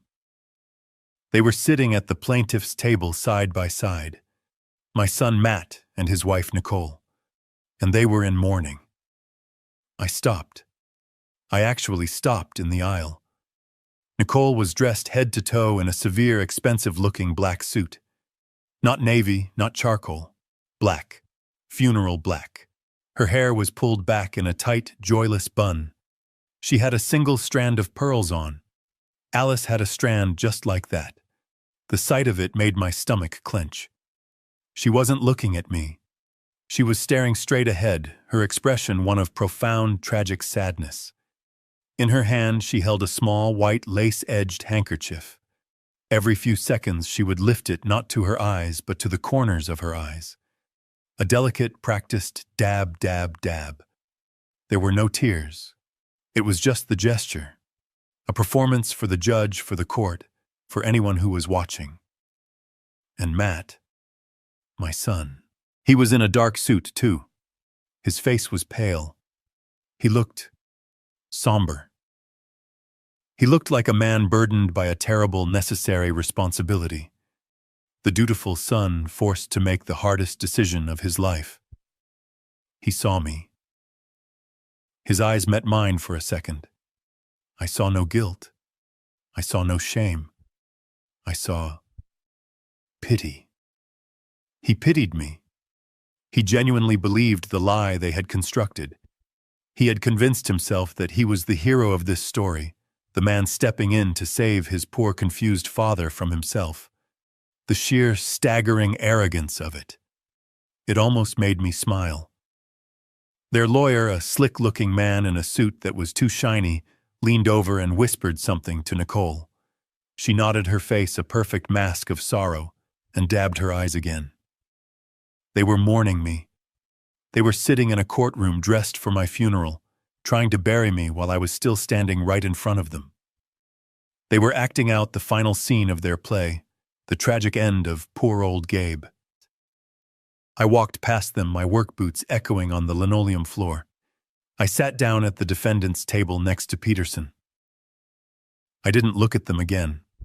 I looked at the empty judge's bench. They had built their entire case on a lie. That I was weak, that I was confused, that I was forgetful. They had no idea that I remembered everything. The bailiff stepped forward. All rise. The performance was about to begin. Their lawyer, the one with the suit that was too shiny, stood up. The plaintiffs call Nicole Hayes to the stand. The entire courtroom watched her. She moved as if she were walking on glass. Her steps were slow, her head bowed. She held that ridiculous lace handkerchief in one hand. She looked like the perfect image of a grieving daughter forced to do something terrible but necessary. She was a professional. This was her Super Bowl. She took the oath, her voice a soft, trembling whisper. I do. Her lawyer, a man named Snyder, approached her with a look of profound paternal sympathy. Mrs. Hayes, he said, his voice dripping with compassion. I know this is incredibly difficult for you. Can you please tell the court in your own words about your relationship with your father-in-law? Nicole looked at me. She actually looked right at me, her eyes brimming with what a stranger would call sadness. I knew what it was. It was triumph. Gabe, Dad. She began, her voice cracking perfectly on the word Dad. He's the kindest man I've ever known. When I married Matt, he welcomed me. He is my father. She paused. Dab, dab, dab with the handkerchief. But over the last year, especially since Alice passed, he's changed. Snyder prompted her gently. Changed how, Mrs. Hayes? He's just not there anymore, she whispered as if the admission pained her. He's confused. He's so forgetful. And he's a danger to himself. I gripped the edge of the defendant's table. Peterson put a hand on my arm, a silent wait. A danger? Snyder asked, his brow furrowed in concern. Those are strong words. Can you give the court an example? Oh, God, she said, closing her eyes as if reliving a trauma. Last month, Matt and I, we always check on him. We try to. He gets so agitated. When we do, but we worry. We went over and the house was cold, and it smelled of gas. She was lying. A complete, total fabrication. My stove is electric. He had turned on the gas stove, the burner, but not the flame, she sobbed. He was just sitting in his chair in the living room reading the paper. The entire kitchen was filling with gas. If we hadn't gotten there, if we hadn't... She broke down, a quiet, theatrical sob into her handkerchief. Matt at his table put his head in his hands, playing his part. The traumatized son.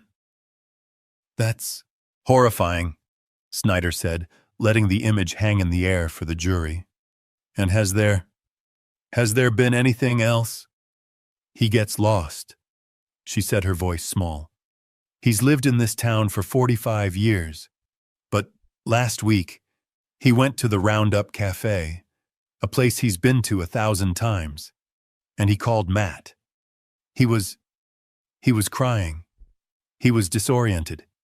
He said he didn't know where he was. He didn't know how to get home. The diner. She was twisting it. She was twisting the day they turned their backs on me into proof of my insanity. The audacity was breathtaking. So, Snyder said, pacing, he's forgetful. He's a danger to himself. Now, let's talk about this lawsuit.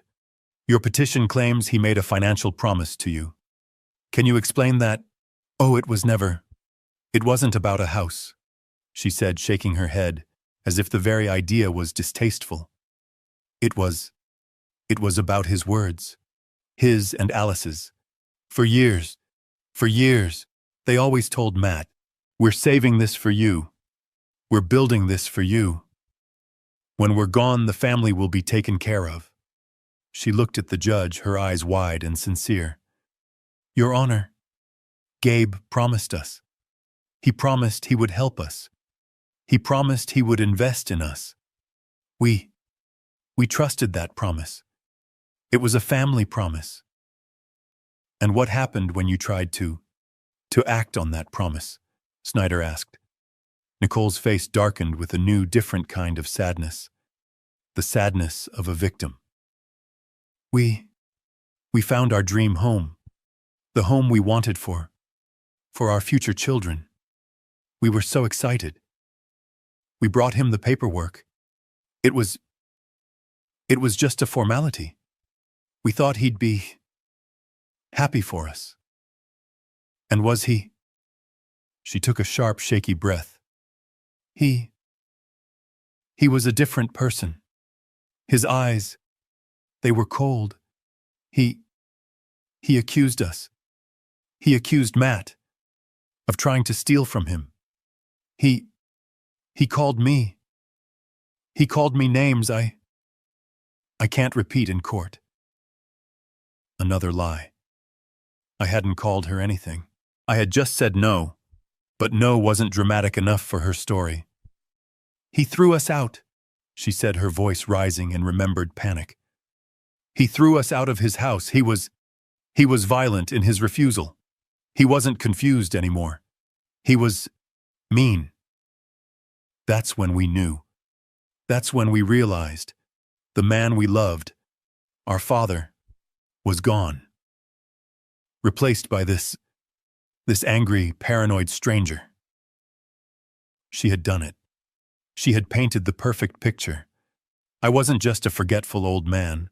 I was now a volatile, angry, paranoid old man, a danger to myself and to others. Snyder let her words hang in the air. He walked back to his table, then turned as if struck by a final noble thought. So, to be absolutely clear, Mrs. Hayes, this petition, this lawsuit, it's not about money, is it? It's not about the $600,000. This was the moment, the climax of her performance. She turned her gaze from her lawyer to the judge. The judge, a woman in her 60s with intelligent, tired eyes, looked back at her unblinking. Nicole's fake tears finally truly welled up and spilled over. Her voice was a masterpiece of broken devotion. "Money, Your Honor. How could this possibly be about money?" she choked out. "We're his family. We love him.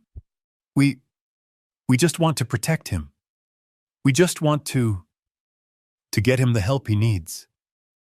We want to manage his affairs so he can't hurt himself, so he can live out his years in safety and dignity." And then she went for the kill. The final vicious twist of the knife. And, she said, her voice breaking completely, "We want to fulfill his late wife's greatest wish." I felt my blood run cold. "Alice," Nicole whispered as if speaking of a saint. "Alice always said that her only job in this world was making sure her family was taken care of, that Matt was safe. We're just trying to do what she would have wanted." I closed my eyes. The desecration was complete. She had taken the memory of my wife, the memory of Alice's love and strength, and she had twisted it. She had forged it into a weapon to justify her own bottomless, pathological greed. She had painted Alice, my Alice, as her accomplice. I heard a sniffle from the public gallery. Someone was buying it. I looked at Matt. He was sitting at his table, his head bowed, his shoulders shaking slightly. He was nodding. He was actually nodding along to her story. He had heard the lie so many times he now believed it himself. Nicole dabbed her eyes one last time. "We just want our father back," she whispered. She stepped down from the stand, a perfect portrait of tragic, dutiful love. The courtroom was silent. The judge made a note. Snyder looked at Peterson, his expression smug. "Your witness," he said. But Peterson didn't stand up. Not yet. He just looked at me. I nodded. It was my turn. Snyder sat down looking like a cat that had just swallowed a canary. He was smug. He looked at Peterson. Your witness. I felt my hands grip the wood of the defendant's table. I expected Peterson to call me. I expected him to put me on the stand, to deny the lies, to deny the gas stove, to deny the violent outburst. Peterson stood up slowly. He was a big man, but he moved with a quiet, deliberate grace. He wasn't flashy like Snyder. He was granite. The defense calls Matthew Hayes to the stand. A wave of confusion rippled through the courtroom. I heard Nicole's sharp intake of breath. Matt, my son, looked up, his face a mask of complete shock. Snyder shot to his feet. Objection, Your Honor. Mr. Hayes is my client. He is a plaintiff. The defense cannot call my client as their witness. Peterson didn't even look at him. He addressed the judge, a stern-looking woman in her 60s named Judge Evans. Your Honor, Peterson said, his voice a calm rumble. Mr. Hayes is not just a plaintiff seeking monetary damages. He is the proposed conservator. This hearing is to determine his father's mental capacity, and if that capacity is found lacking, to determine if Mr. Hayes is a suitable person to manage his father's life and estate. His character, his motives, and his judgment are not just relevant. They are the central issue of this entire proceeding. I intend to examine those motives. Judge Evans looked at Snyder. This is a conservatorship hearing, Mr. Snyder, not a simple civil suit. I'm allowing it. Objection overruled. Mr. Hayes, take the stand. I watched my son. I watched him walk that long, lonely path from the plaintiff's table to the witness box. He looked small in his dark, somber suit. He passed right by me. He wouldn't meet my eyes. He placed his hand on the Bible. I thought he's about to lie on the same Bible his mother read every Sunday. He swore the oath, his voice barely a whisper. I do. He sat down. He looked terrified. Peterson approached the box. He didn't attack. His voice was soft, almost kind.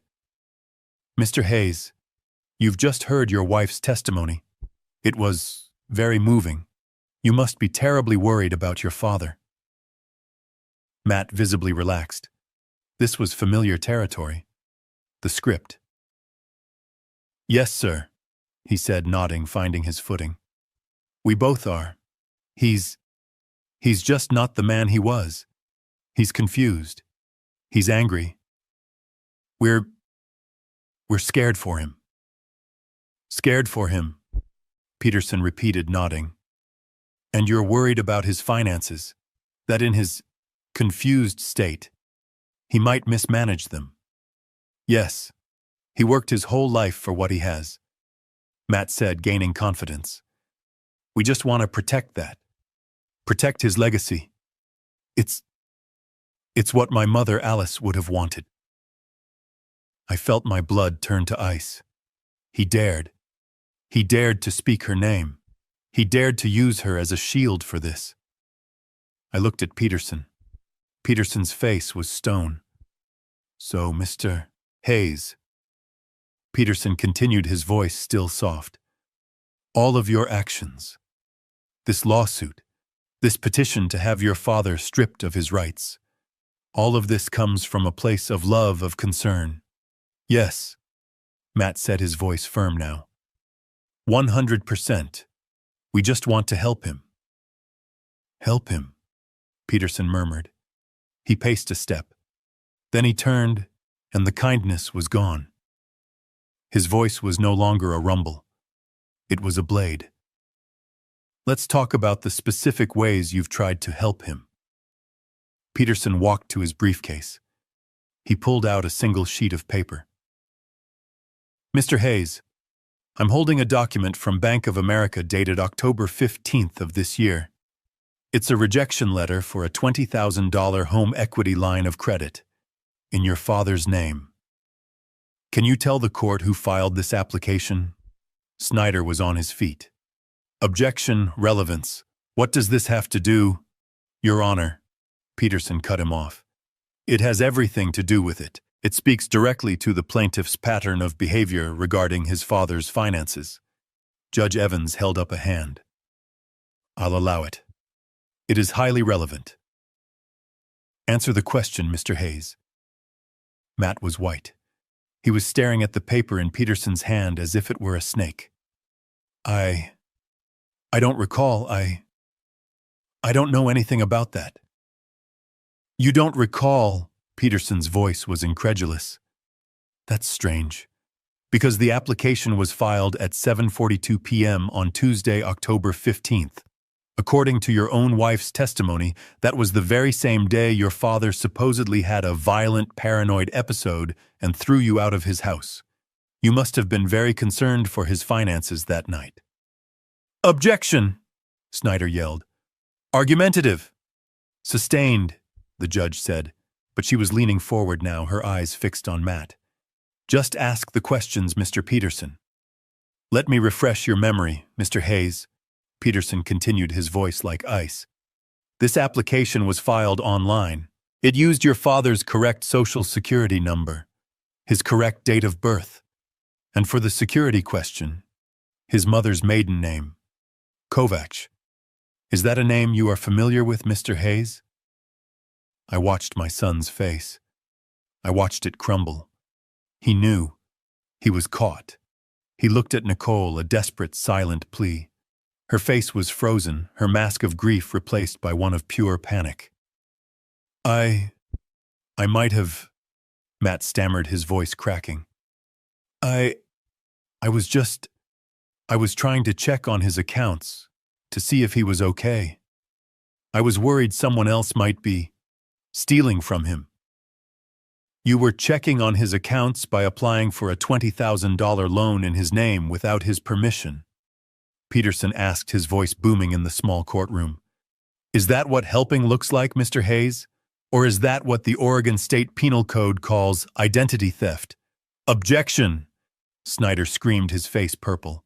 My client is not on trial for... Sustained, the judge snapped. The jury will disregard that last comment. Mr. Peterson, you are on a very thin wire. My apologies, Your Honor, Peterson said, not looking sorry at all. He put the bank letter down. Let's move on. Let's talk about other ways you've helped your father.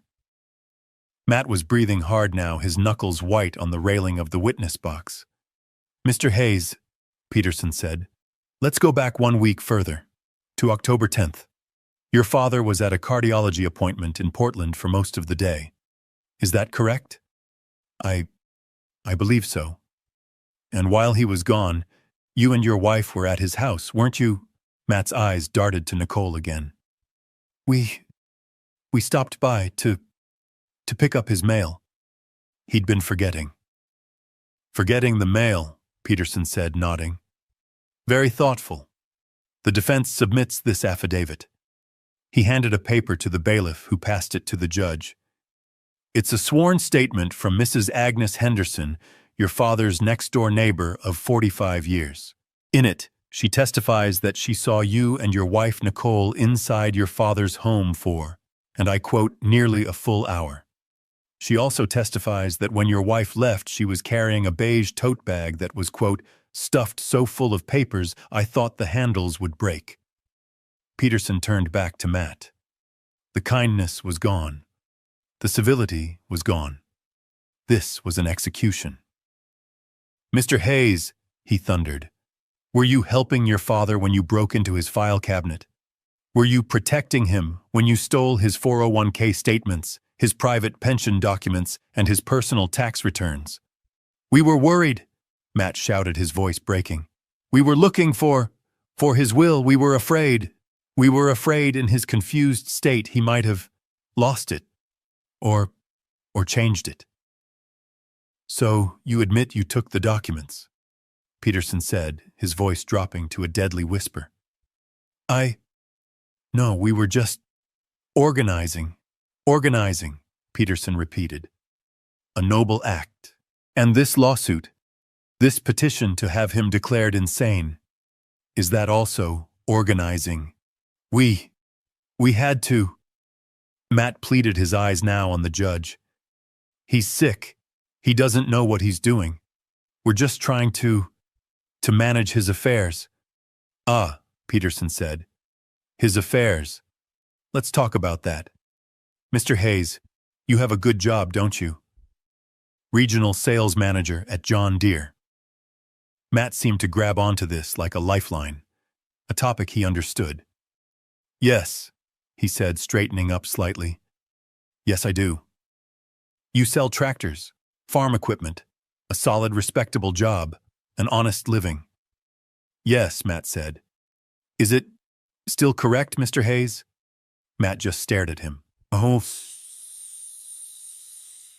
What? Peterson walked back to his briefcase. He pulled out another document. Mr. Hayes, were you not terminated, fired, from your position at John Deere 6 months ago, on May 1st, for embezzlement?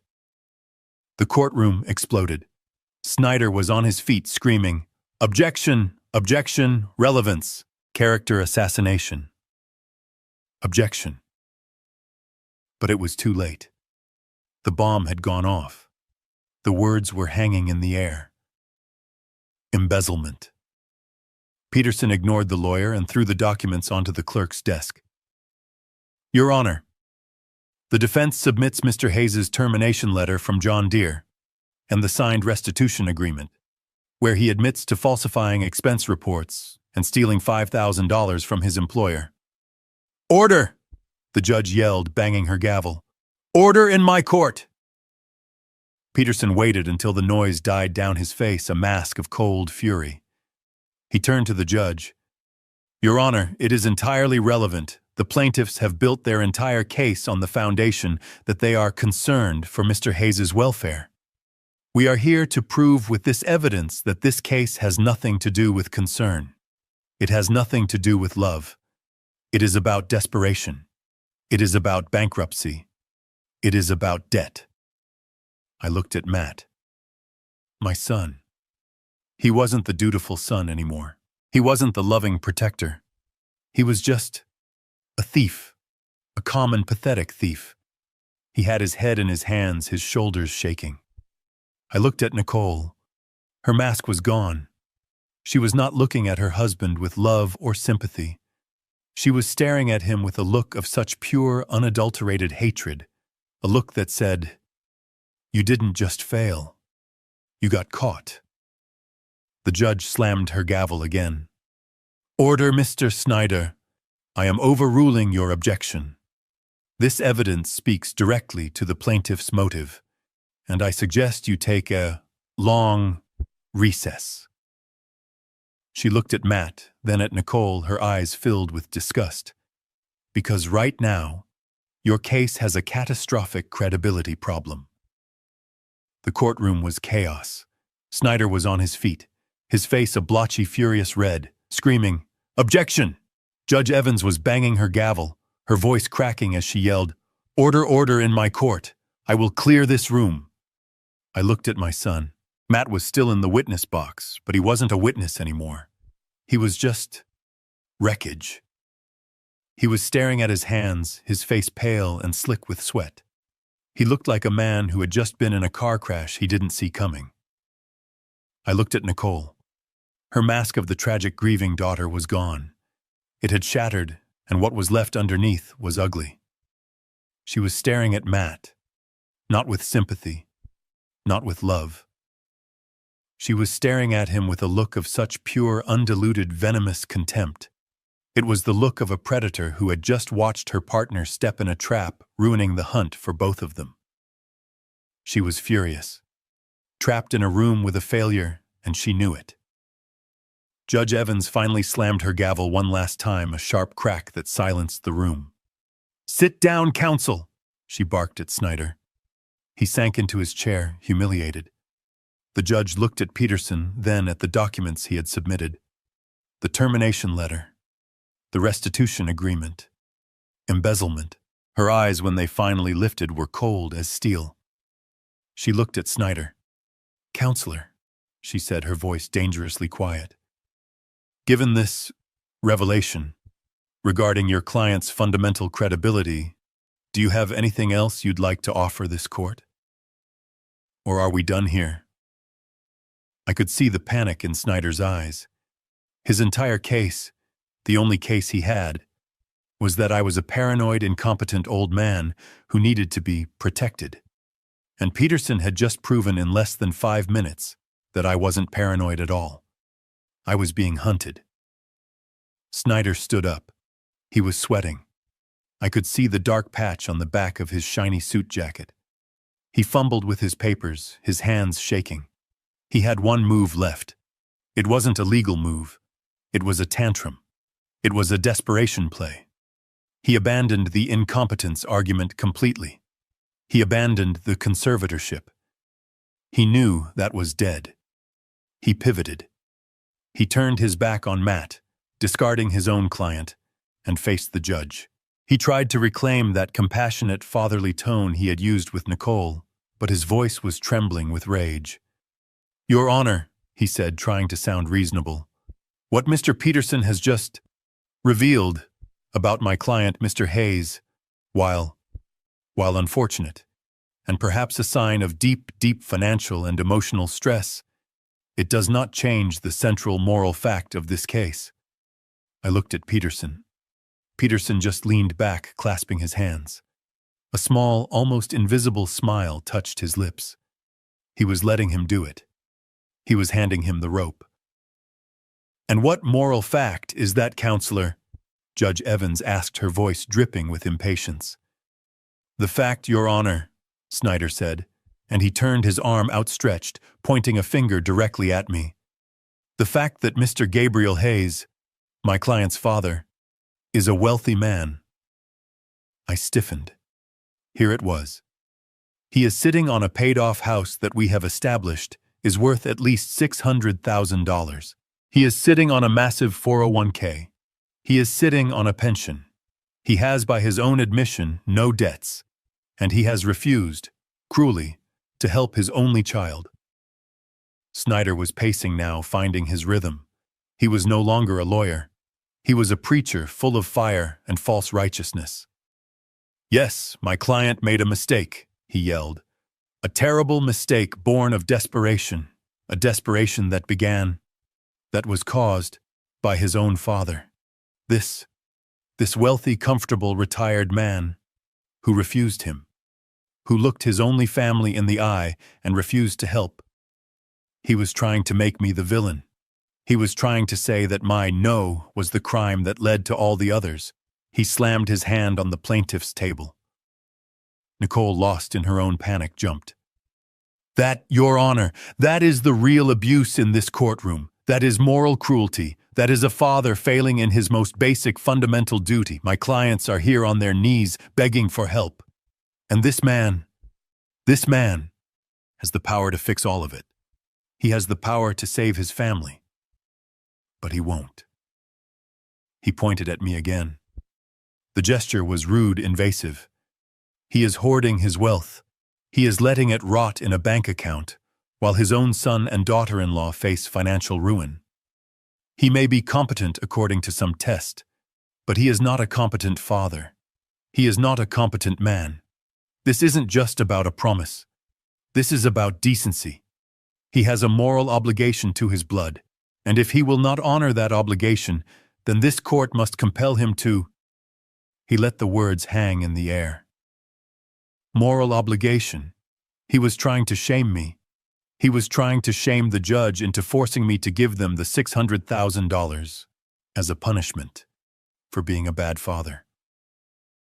I looked at Matt, my son, still sitting in the witness box. He was listening to this. He was nodding. He was actually nodding. He believed it. After everything, after being exposed as an embezzler, a liar, a thief, he still believed he was the victim. He believed he was entitled to my money. He believed I was the cruel one. The rage in my chest was so cold it burned. This was the man I had raised. This was the legacy Alice and I had built. A weak, entitled thief who felt the world owed him everything. Peterson stood up. He hadn't objected. He hadn't said a word. He had let Snyder dig his own grave shovel by shovel. "Your Honor," Peterson said, his voice calm, cutting through the heavy silence. "Mr. Snyder makes a passionate, if highly irrelevant, argument, but I thank him." Snyder looked confused. He had expected a fight. "I thank him," Peterson continued, "because he has brought us perfectly, and finally, to the central point of this case." Peterson looked at me, then at Matt, then at Nicole. "Mr. Snyder is correct about one single thing. His entire case, his original case for $600,000 and his new desperate argument for moral obligation, is built on one fundamental assumption." He paused, letting the weight settle. "The assumption is that my client, Gabriel Hayes, is, as Mr. Snyder so eloquently put it, a wealthy old man sitting on a pile of money." Snyder frowned. "He is, we have the documents, the 401k, the pension, the house, he's hoarding it." Peterson smiled. It was the coldest, most terrifying smile I had ever seen. It was the smile of an engineer who had just checked the final calculation and knew the bridge was about to collapse exactly as he'd planned. "Your Honor," Peterson said, turning to face me, "I'd like to address that assumption, because there has been a significant misunderstanding of the facts. A gross miscalculation of my client's actual financial situation." Nicole, who had been staring at Matt with pure hatred, suddenly snapped her head toward Peterson. Her eyes, they lit up with a new, hungry, desperate light. "More money is there. More I knew what was coming." I took a deep breath. "Your Honor," Peterson said, turning to the judge, "my client, Gabriel Hayes, is not in fact a wealthy man at all." Snyder scoffed. "Your Honor, that's absurd. We have the documents. The 401k, the pension. The house, he's hoarding it." Peterson smiled. It was the coldest, most terrifying smile I had ever seen. It was the smile of an engineer who had just checked the final calculation and knew the bridge was about to collapse exactly as he'd planned. "Your Honor," Peterson said, turning to face me, "I'd like to address that assumption, because there has been a significant misunderstanding of the facts. A gross miscalculation of my client's actual financial situation." Nicole, who had been staring at Matt with pure hatred, suddenly snapped her head toward Peterson. Her eyes, they lit up with a new, hungry, desperate light. "More money is there. More I knew what was coming." I took a deep breath. "Your Honor," Peterson said, turning to the judge, "my client, Gabriel Hayes, is not in fact a wealthy man at all." The room went completely silent. Snyder's smirk froze. Matt looked up, his face a mask of confusion. What kind of trick is this?" Snyder stammered. "We've seen his statements." "You've seen what my client wanted you to see," Peterson said, his voice like silk. "Mr. Hayes is a retired engineer. He lives on a fixed pension of $2,800 a month. The 401k you're so obsessed with contains... Let me check." He pulled out a single paper. Yes. A balance of $84,000. Not 600,000. Not millions. 84. Barely enough to cover his own end-of-life care, let alone a luxury home for his ungrateful son." Snyder looked like he'd been slapped. "But the house is worth 600,000, and it is paid for," Peterson agreed. "It is also Mr. Hayes's primary and only significant asset, the asset your clients are trying to steal, which would leave Mr. Hayes destitute." Nicole was on her feet. I could see her mind working, her face pale with fury. "You're lying. He promised, My client acted like a frugal retired man, which is exactly what he is," Peterson said. "His real assets, the ones you seem to believe exist, are not his." Peterson turned, walked to his briefcase, and pulled out the massive dark blue gold embossed ledger. He placed it on the clerk's desk with a thud that echoed in the silent courtroom. "This, Your Honor," Peterson said, "is the Hayes Alice Trust, an irrevocable trust established in 1995. He opened it. Mr. Hayes 30 years ago sold a patent for an aerospace alloy he invented. The proceeds of that sale, $50 million, were placed into this trust by him and his late wife, Alice. $50 million. The words just hung there. Snyder stumbled back, his mouth open. Matt, my son, just stared at the book, his eyes wide and completely blank. But Nicole, her face, it transformed. The mask of the grieving daughter, the mask of the angry plaintiff, it all melted away. What was left was something raw, something primal. It was hunger. Her eyes were fixed on that blue book. Her breathing was shallow. She was physically trembling.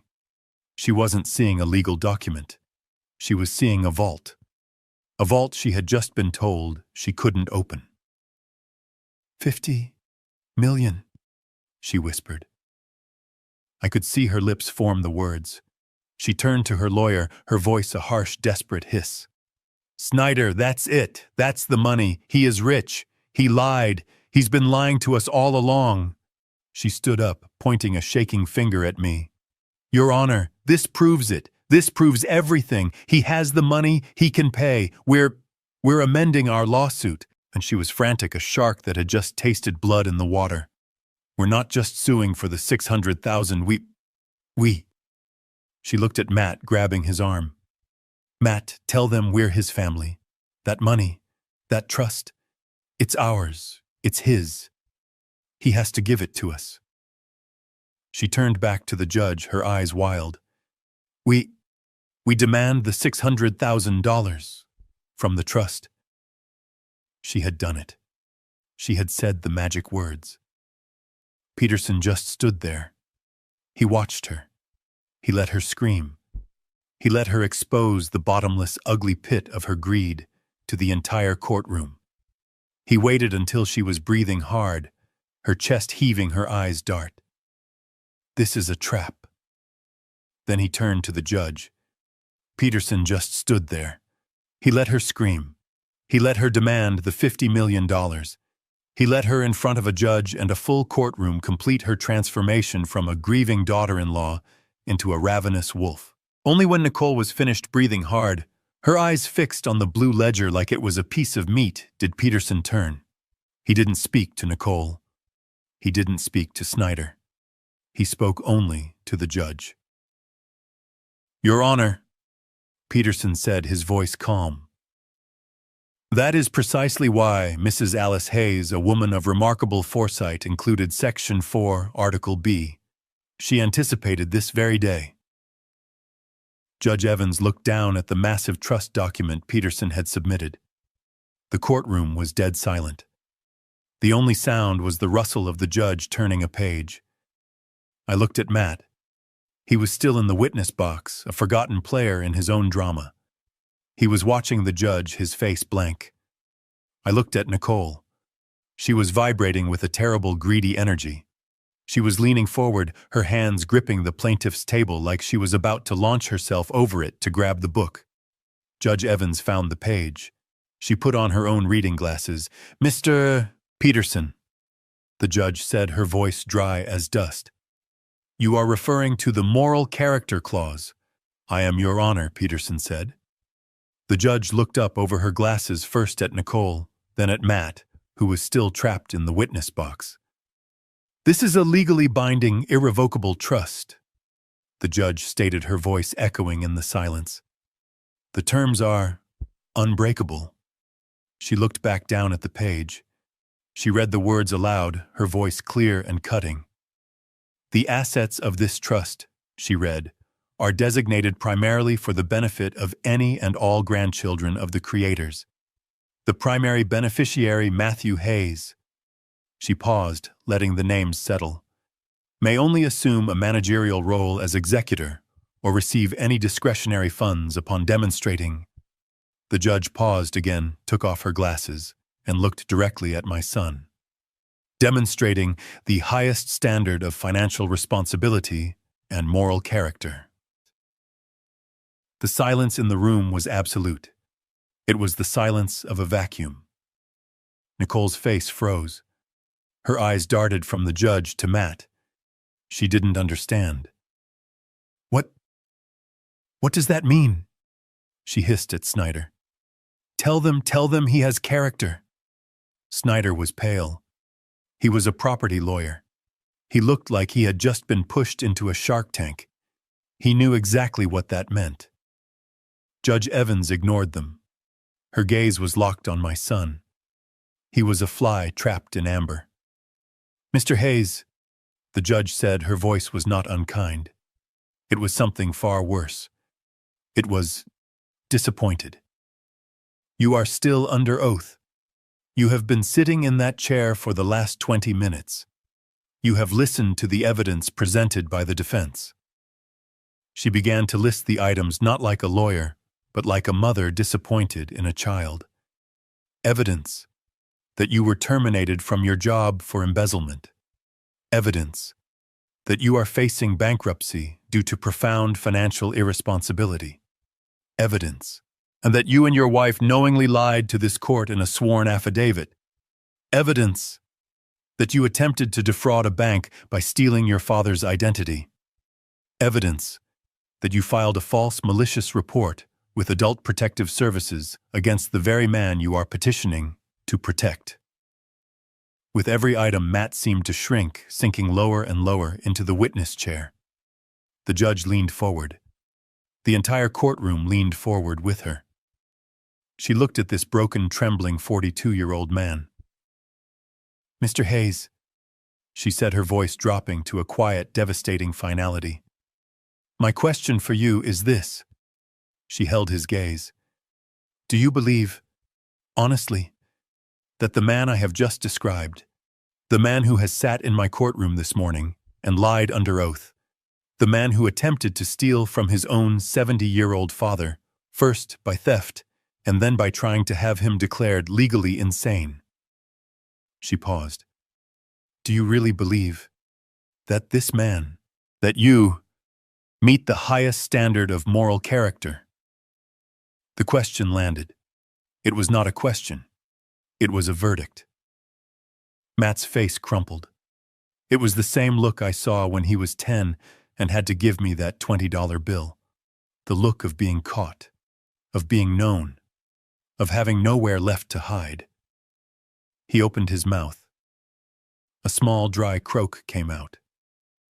He looked at Nicole. Her face was a mask of pure, white-hot rage. He looked at me. I just looked back.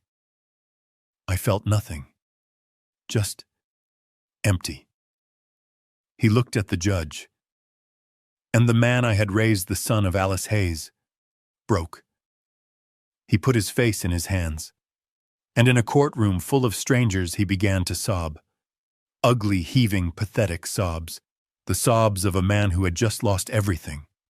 Not just the $600,000. He had just lost $50 million. Matt just stared. He couldn't answer the question. He sat there in the witness box, a 42-year-old man in a suit reduced to a hollow shell. The judge's words hung in the silence. Do you really believe that you meet the highest standard of moral character? It wasn't a question. It was a mirror. And in it, my son was finally forced to see what he had become. He opened his mouth. A dry, rasping sound came out. No words. He looked at Nicole, his wife, the woman he had started this entire war for. Her face was white. Her eyes were wide, not with fear for him, but with fear for herself. She wasn't looking at her husband with sympathy. She was staring at a losing investment. She was staring at the failure who had just cost her $50 million. And Matt, he saw it. He saw the contempt in her eyes. The mask was gone. The love and devotion had evaporated. All that was left was the raw, ugly greed and the rage that he had been caught. He turned back to the judge. His face crumpled. It wasn't the clean, noble crying of his wife's performance. It was ugly. He collapsed in on himself, his shoulders heaving. He put his face in his hands, and the sound that tore out of him was the sound of a man who had just lost everything. A pathetic, gasping, choking sob that echoed in the dead-silent courtroom. He wasn't crying for me. He wasn't crying because he was an embezzler. He wasn't crying because he had lied or stolen or tried to destroy his own father. He was crying because he had lost. He was crying because he had been caught. Snyder, the slick lawyer, just sat down. He dropped his pen. He didn't object. What was there to object to? The truth, Judge Evans watched the performance for a long, cold moment. She let him sob. She let the entire courtroom watch him disintegrate. Then she banged her gavel. The sound was like a gunshot. "Crack! Order!" she said, her voice cutting through his cries. "The witness will compose himself." Matt tried. He fumbled for a tissue. He couldn't stop shaking. The judge didn't wait. She looked down at the pile of documents. Peterson's evidence, the termination letter, the affidavit from Agnes Henderson, the fraudulent bank application, the official court-ordered cognitive evaluation that declared me perfectly sane, and the blue ledger, the Hayes Alice Trust. "This court has heard enough," she announced. Her voice left no room for argument. "This hearing is twofold. First, the civil suit filed by the plaintiffs Matthew and Nicole Hayes for $600,000. She looked at Snyder. "Counselor, your entire case was built on a foundation of promissory estoppel and your client's emotional distress. Given that your client's own actions, namely embezzlement and fraud, are the actual cause of his distress, and that your other client, Mrs. Hayes, was found to be lying on the stand about the gas leak, this court finds the claim to be not only baseless, but frivolous, malicious, and an act of profound bad faith." She took a breath. "The civil suit for $600,000 is hereby dismissed, with prejudice, which means you can never file it again." Nicole let out a small, strangled gasp. "Second," the judge continued, her voice growing colder, "we have the petition for conservatorship, the petition to have Mr. Gabriel Hayes declared mentally incompetent." She looked at me. For the first time, her expression softened for just a fraction of a second. Then she looked back at Matt. "This court finds that the defendant, Mr. Gabriel Hayes, is not only perfectly competent, in fact, according to Dr. Miller's report, he is in the 99th percentile for cognitive function, but he has also demonstrated a level of restraint and dignity that this court finds admirable." She then turned her gaze on Matt and Nicole. "The plaintiffs, however, have demonstrated a profound, disturbing, and frankly predatory lack of moral character. The petition for conservatorship is denied effective immediately." Snyder was already stuffing papers into his briefcase. He was done. But the judge wasn't. "And finally," she said, "we have the matter of the Hayes Alice Trust."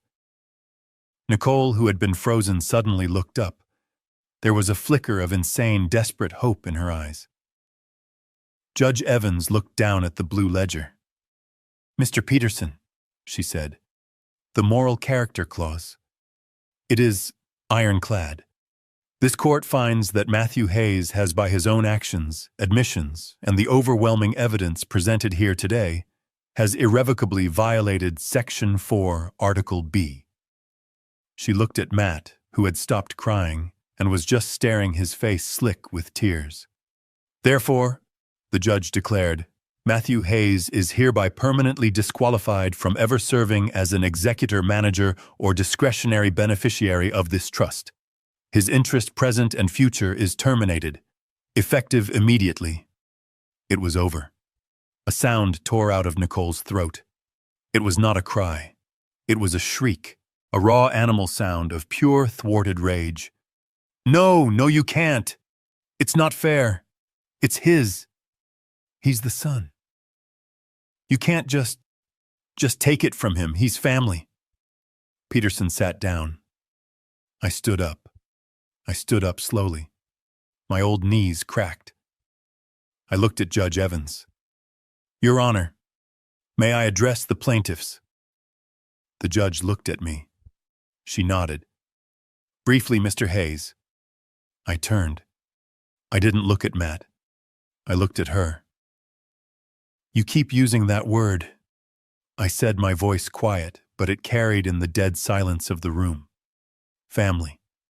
You talk about what you're owed, what you deserve. I finally turned my eyes to the witness box, to my son.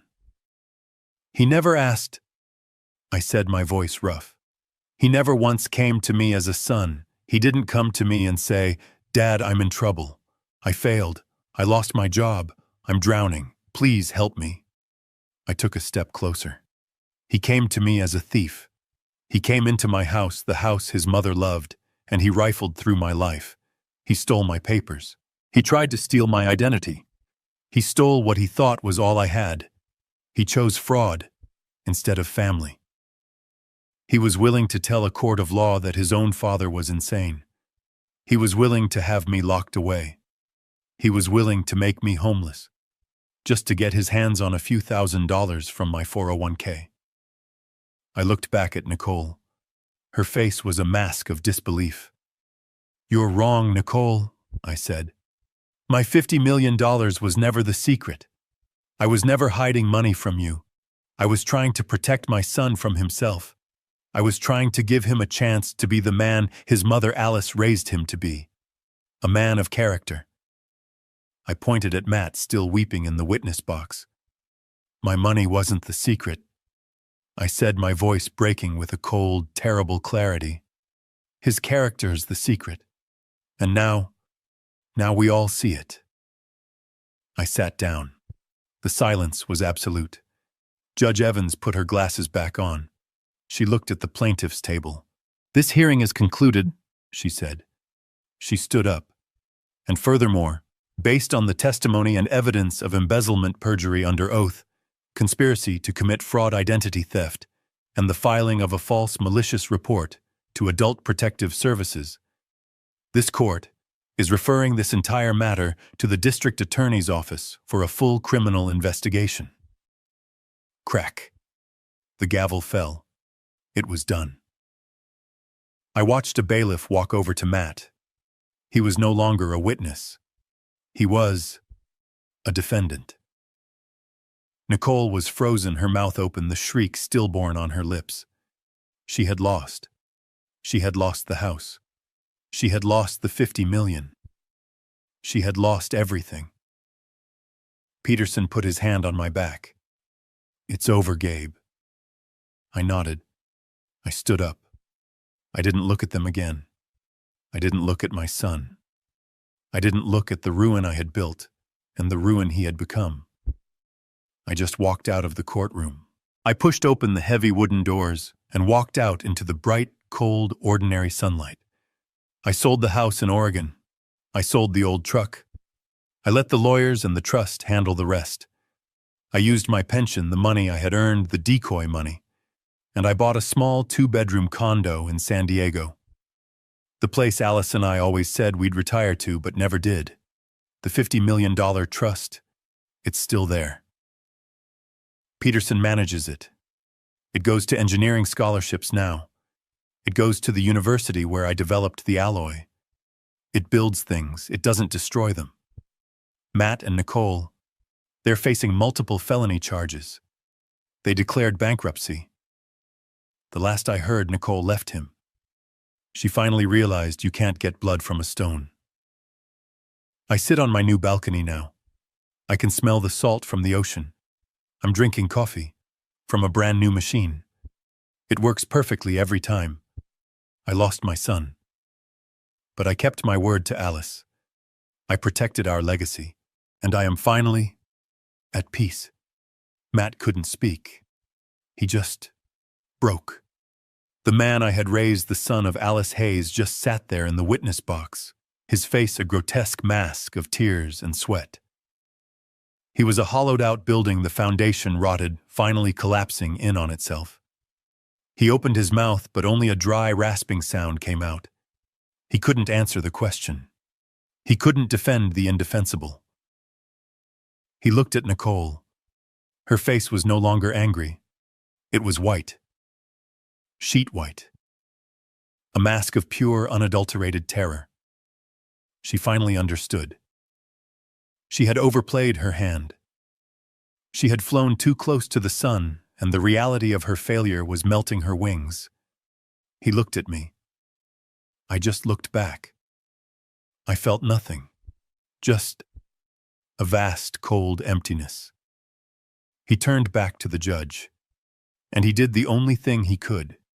He put his face in his hands, and he sobbed. Not the performance sobs of his wife. These were the ugly, choking, gut-wrenching sobs of a man who had just lost everything. Not just the $600,000. He had just lost $50 million. Snyder, the slick lawyer, just sat down. He dropped his pen. He didn't object. What was there to object to? The truth, Judge Evans watched the performance for a long, cold moment. She let him sob. She let the entire courtroom watch him disintegrate. Then she banged her gavel. The sound was like a gunshot. Crack! Order! She said, her voice cutting through his cries. The witness will compose himself. But he couldn't. He was gone. The judge didn't wait. She looked down at the pile of documents.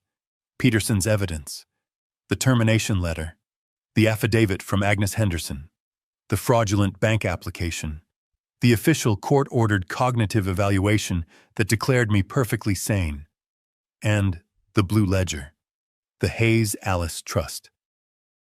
This court has heard enough, she announced. Her voice left no room for argument. This hearing is twofold. First, the civil suit filed by the plaintiffs Matthew and Nicole Hayes for $600,000. She looked at Snyder. Counselor, your entire case was built on a foundation of promissory estoppel and your client's emotional distress. Given that your client's own actions, namely embezzlement and fraud, are the actual cause of his distress, and that your other client, Mrs. Hayes, was found to be lying on the stand, this court finds the claim to be not only baseless, but frivolous, malicious, and an act of profound bad faith. She took a breath.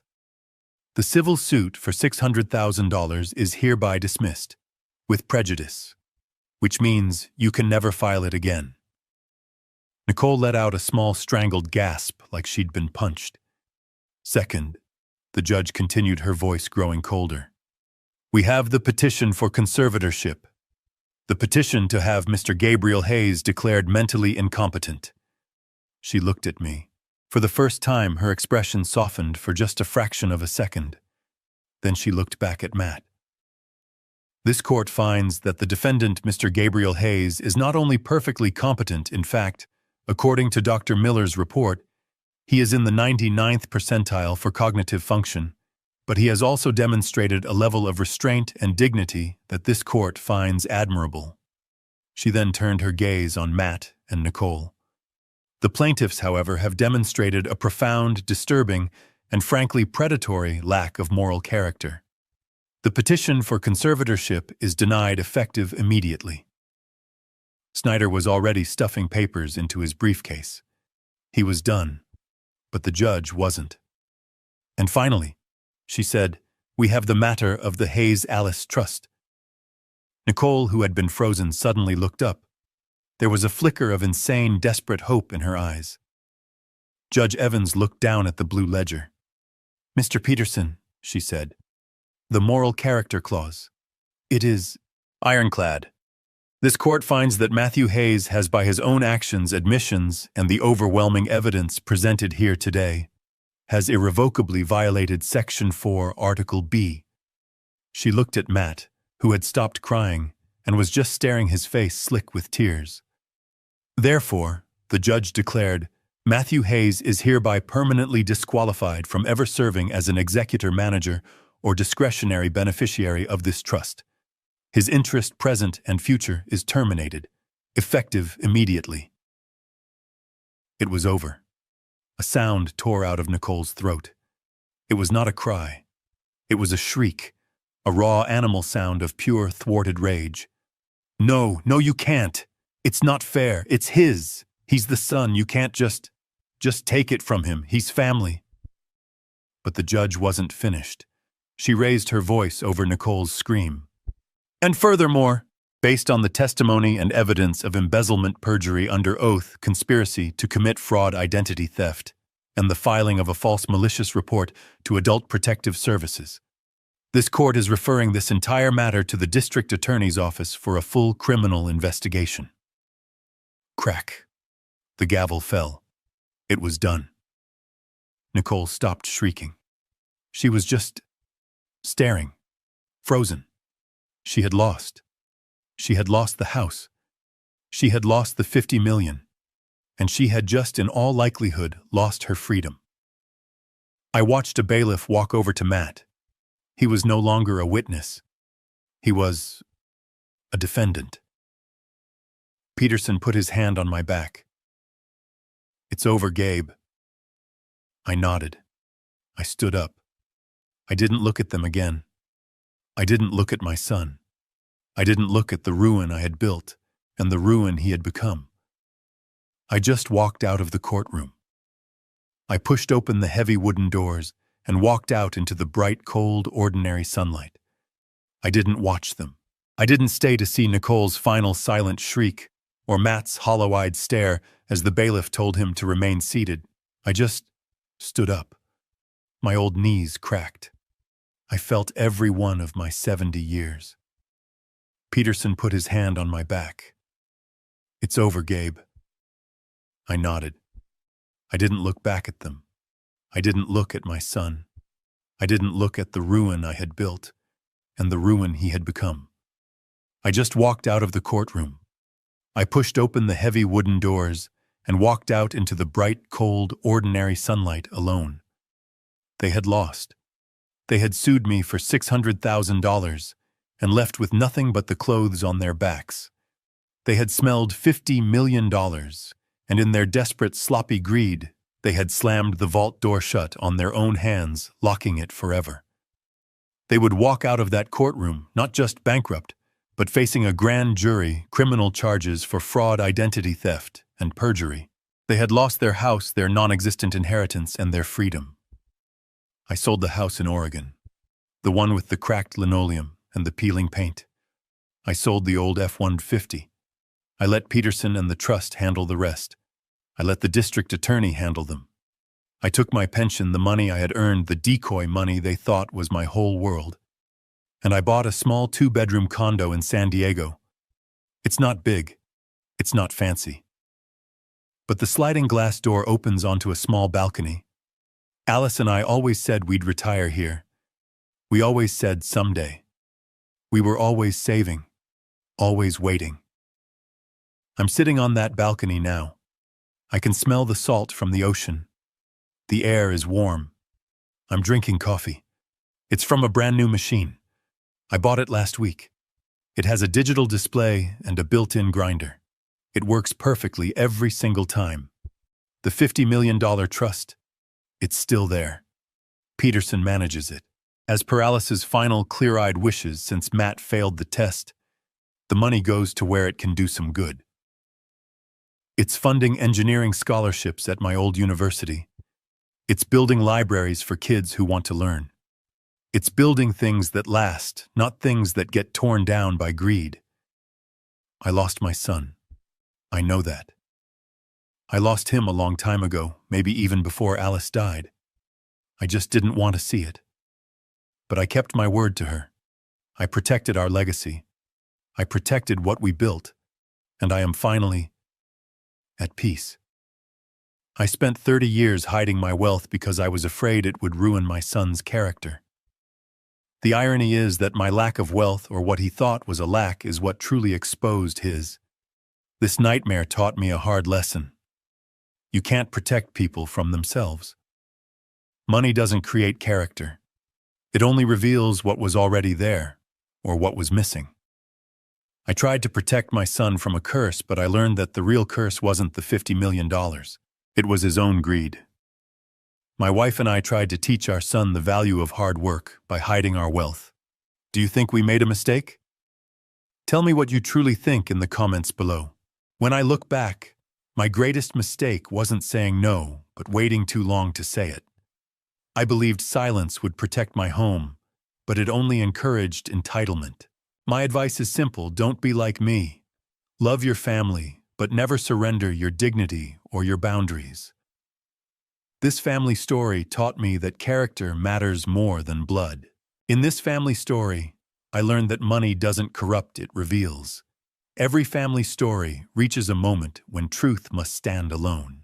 God gave me strength when fear tried to break me. God reminded me that justice doesn't need anger to be firm. And God showed me that forgiveness does not erase responsibility. This dad revenge was never about hurting anyone. This dad revenge was about choosing self-respect. If there is one lesson in this dad revenge, it's that walking away with integrity is sometimes the strongest response. If this story resonated with you, please leave a comment, share it with someone who may need it, and consider subscribing to support the channel. Thank you sincerely for staying with me until the very end. And a final note: upcoming stories may include thoughtfully adapted elements created for educational purposes. If this isn't for you, feel free to stop here and choose content that better suits you.